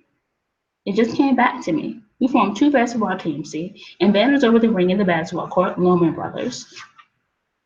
Happy. And the beauty of it is, Biff, it wouldn't be like a business. It'll be the family again. There'll be the old honor and comradeship. And if you wanted to go out for a swim or something, well, you do it. To Biff. But don't wear a sport jacket and slacks when you see Oliver. To Biff. Walk in very serious. Biff. 10, I think, will be top though. Willie suddenly pulling the sheet, Dean down, guilt ring. Give my best to Bill Oliver. He may remember me. She goes over to Biff. Happy. Come on, Biff. Let's buck him up. She goes to the living room doorway, calling upstairs from within the living room. Your pajamas are hanging in the bathroom, Willie. They broke the mold when they made her. You know that, Biff? I want to buy some new ties. Happy as they go into the living room. That's the talk, Biff. That's the first time I've heard the old confidence out of you. Linda entering her bedroom and addressing Willie, who was in the bathroom. She is straining the bed for him. Can you do anything about the shower? Willie from the bathroom. All of a sudden, everything falls to pieces. Willie coming out of the bathroom in his pajamas. Remember him?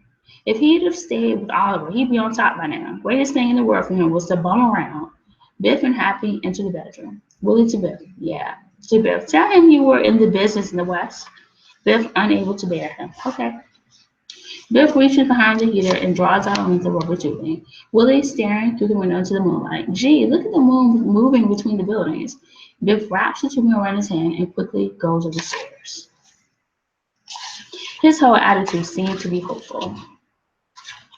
Willie gets up from the table. Gee, on the way home tonight, I'd like to buy some seeds. Linda laughing. That'll be wonderful, but not enough sun gets back there. Willie, I could build 2 guest houses so they both come. There ain't a crack to be found in it anymore. Linda, Biff came to me this morning, Willie, and he said, tell Dad we want to blow him to a big meal. Be there at 6 o'clock. Linda calling after him as she runs to the kitchen table for a handkerchief. You got your glasses? Yes, he'll be there for dinner at 6 o'clock. I didn't forget. Because he's only a little boat looking for a harbor, she is trembling with sorrow and joy. That's the boy. In the middle of her speech, Howard Wagner, 36, wheels on a small typewriter table on which is a wire recording machine and proceeds to plug it in. He flicks the switch and roll out the barrel is heard being whistled. His wife, shyly beaten. Hello? Howard, say, aren't you supposed to be in Boston? What's the trouble? Howard, I appreciate that, Willie, but there just is no spot here for you.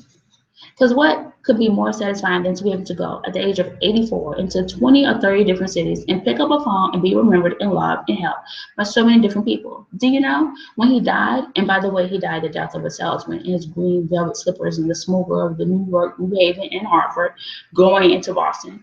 When he died, hundreds of salesmen and buyers were at his funeral.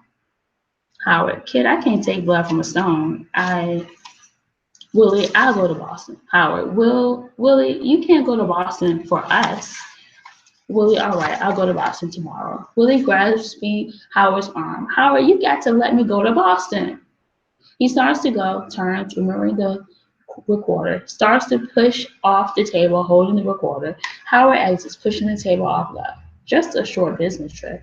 Willie crossing the apron to Ben. Ben, nothing is working out. I've bought timberland in Alaska, and I need a man to look after things for me. To Ben, he's got a beautiful job here, enough to be happy right here, right now. You're well liked, and the boys love you. And someday, to Ben, why, old man Wagner told him just the other day that if he keeps it up, he'll be a member of the firm, didn't he, Willie? To Ben, there's a man 84 years old. Willie, that's right, Ben, that's right. Willie, it's true, Ben. He turns to Ben, who has again begun to leave. And Ben, there's a new continent at your doorstep, William. Linda to Bill, did you pack fresh underwear? Because I told everybody I'm going to be in the locker room. They'll be calling him around. They'll be calling him another Red Range. But tell me something, Willie. Who the hell do you think you are? Better than everybody else? Right between the goalposts. Bernard lowers his feet off the table and listens. Bernard, oh, just stop by to see Pop. Bernard, no, it wasn't right then. Biff just got very angry. I remember, and he was ready to enroll in summer school.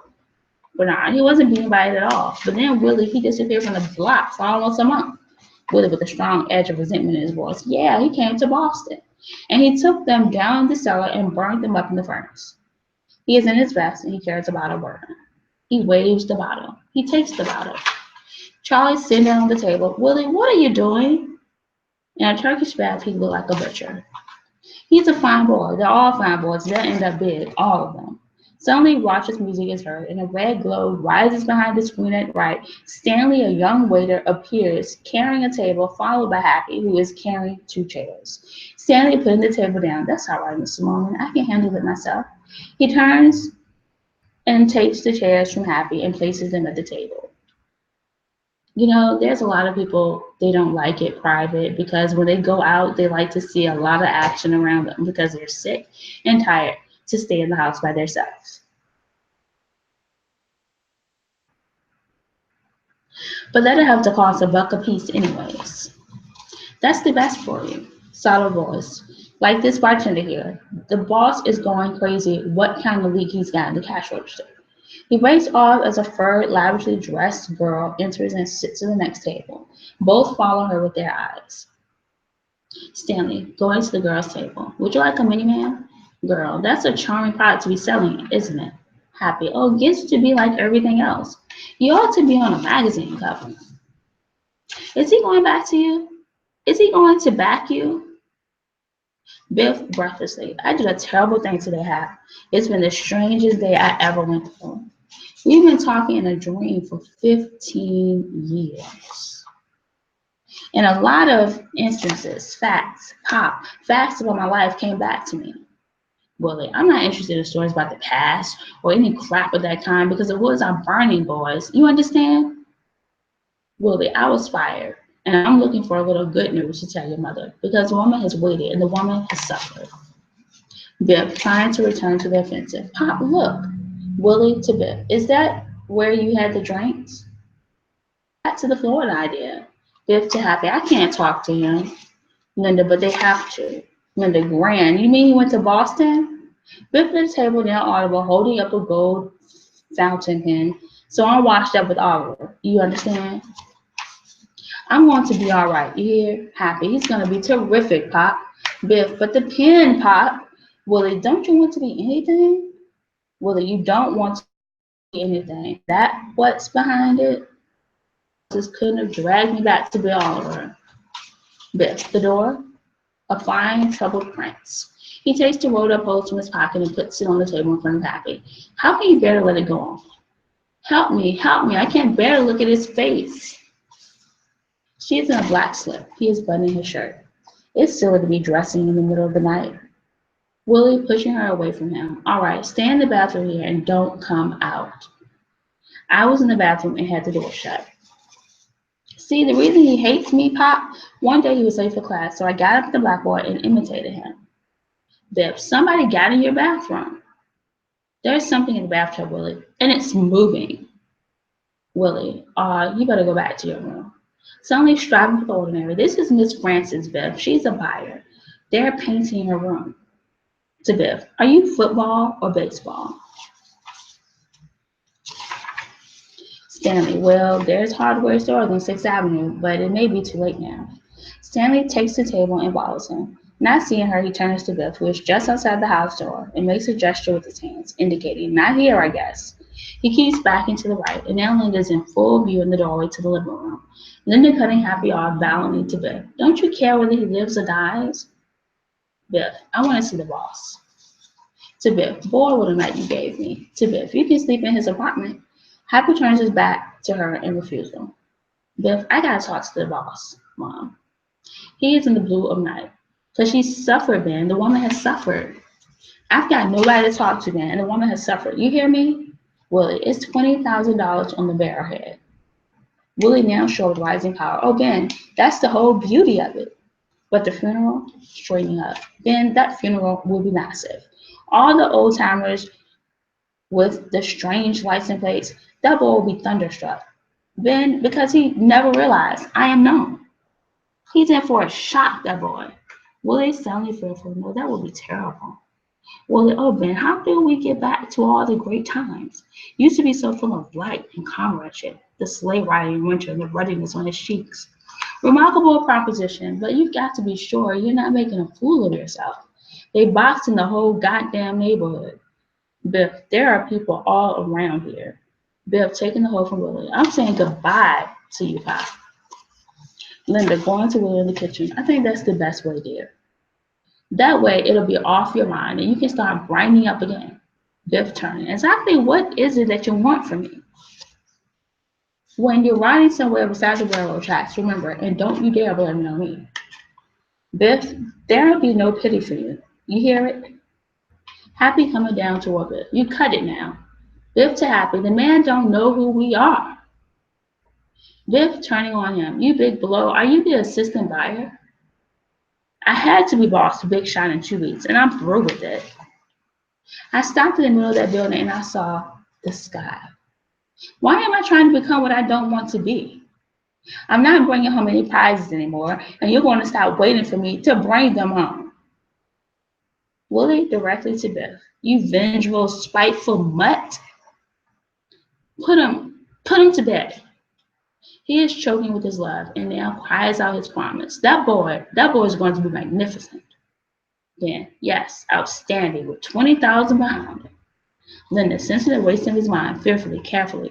Now come to bed, Willie. I'm going to run that department before the year is up. Ben, the jungle is dark but full of diamonds, Willie. Willie turns, moves, listening to Ben. Willie, sure, it's the best thing. Ben, best thing. Everything is going to be. Go on, kid. Get to bed. Isn't that a remarkable thing? Ben, he'll worship me for it. Ben with promise. It's dark there, but full of diamonds. Going over to Ben, almost dancing. Imagine. Ben, time, William, time. Ben looking at his watch, the boat. Willie elegically turning to the house. Now, when you kick off, boy, I want a 70-yard boot and get right down the field under the ball. And when you hit low and hit hard because it's important, boy. He turns around as if to find his way. Sounds, faces, voices seem to be swarming in upon him, and he flicks at them, crying, shh. They'll be closing the gate soon. Maybe they blame him. When he come home from a trip or on Sundays, making the street, finishing the cellar, putting on the new porch, when he built the extra bathroom and put up the garage, to Biff, nobody does blame this man. He don't put a bolt to a nut, but he don't tell you the law or give you medicine. He's a man way out there in the blue, riding on a smile in a shoe shine. And when they start not smiling back, that's an earthquake. Death of a Salesman, Austin Miller. So that's been our show.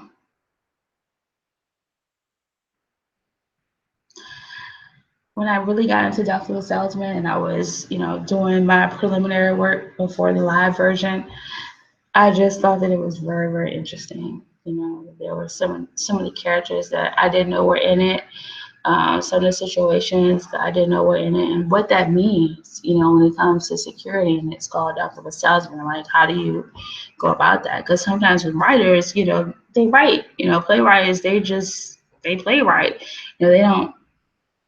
It's not. You know, they don't necessarily find themselves in a security. They find themselves in writing. You know,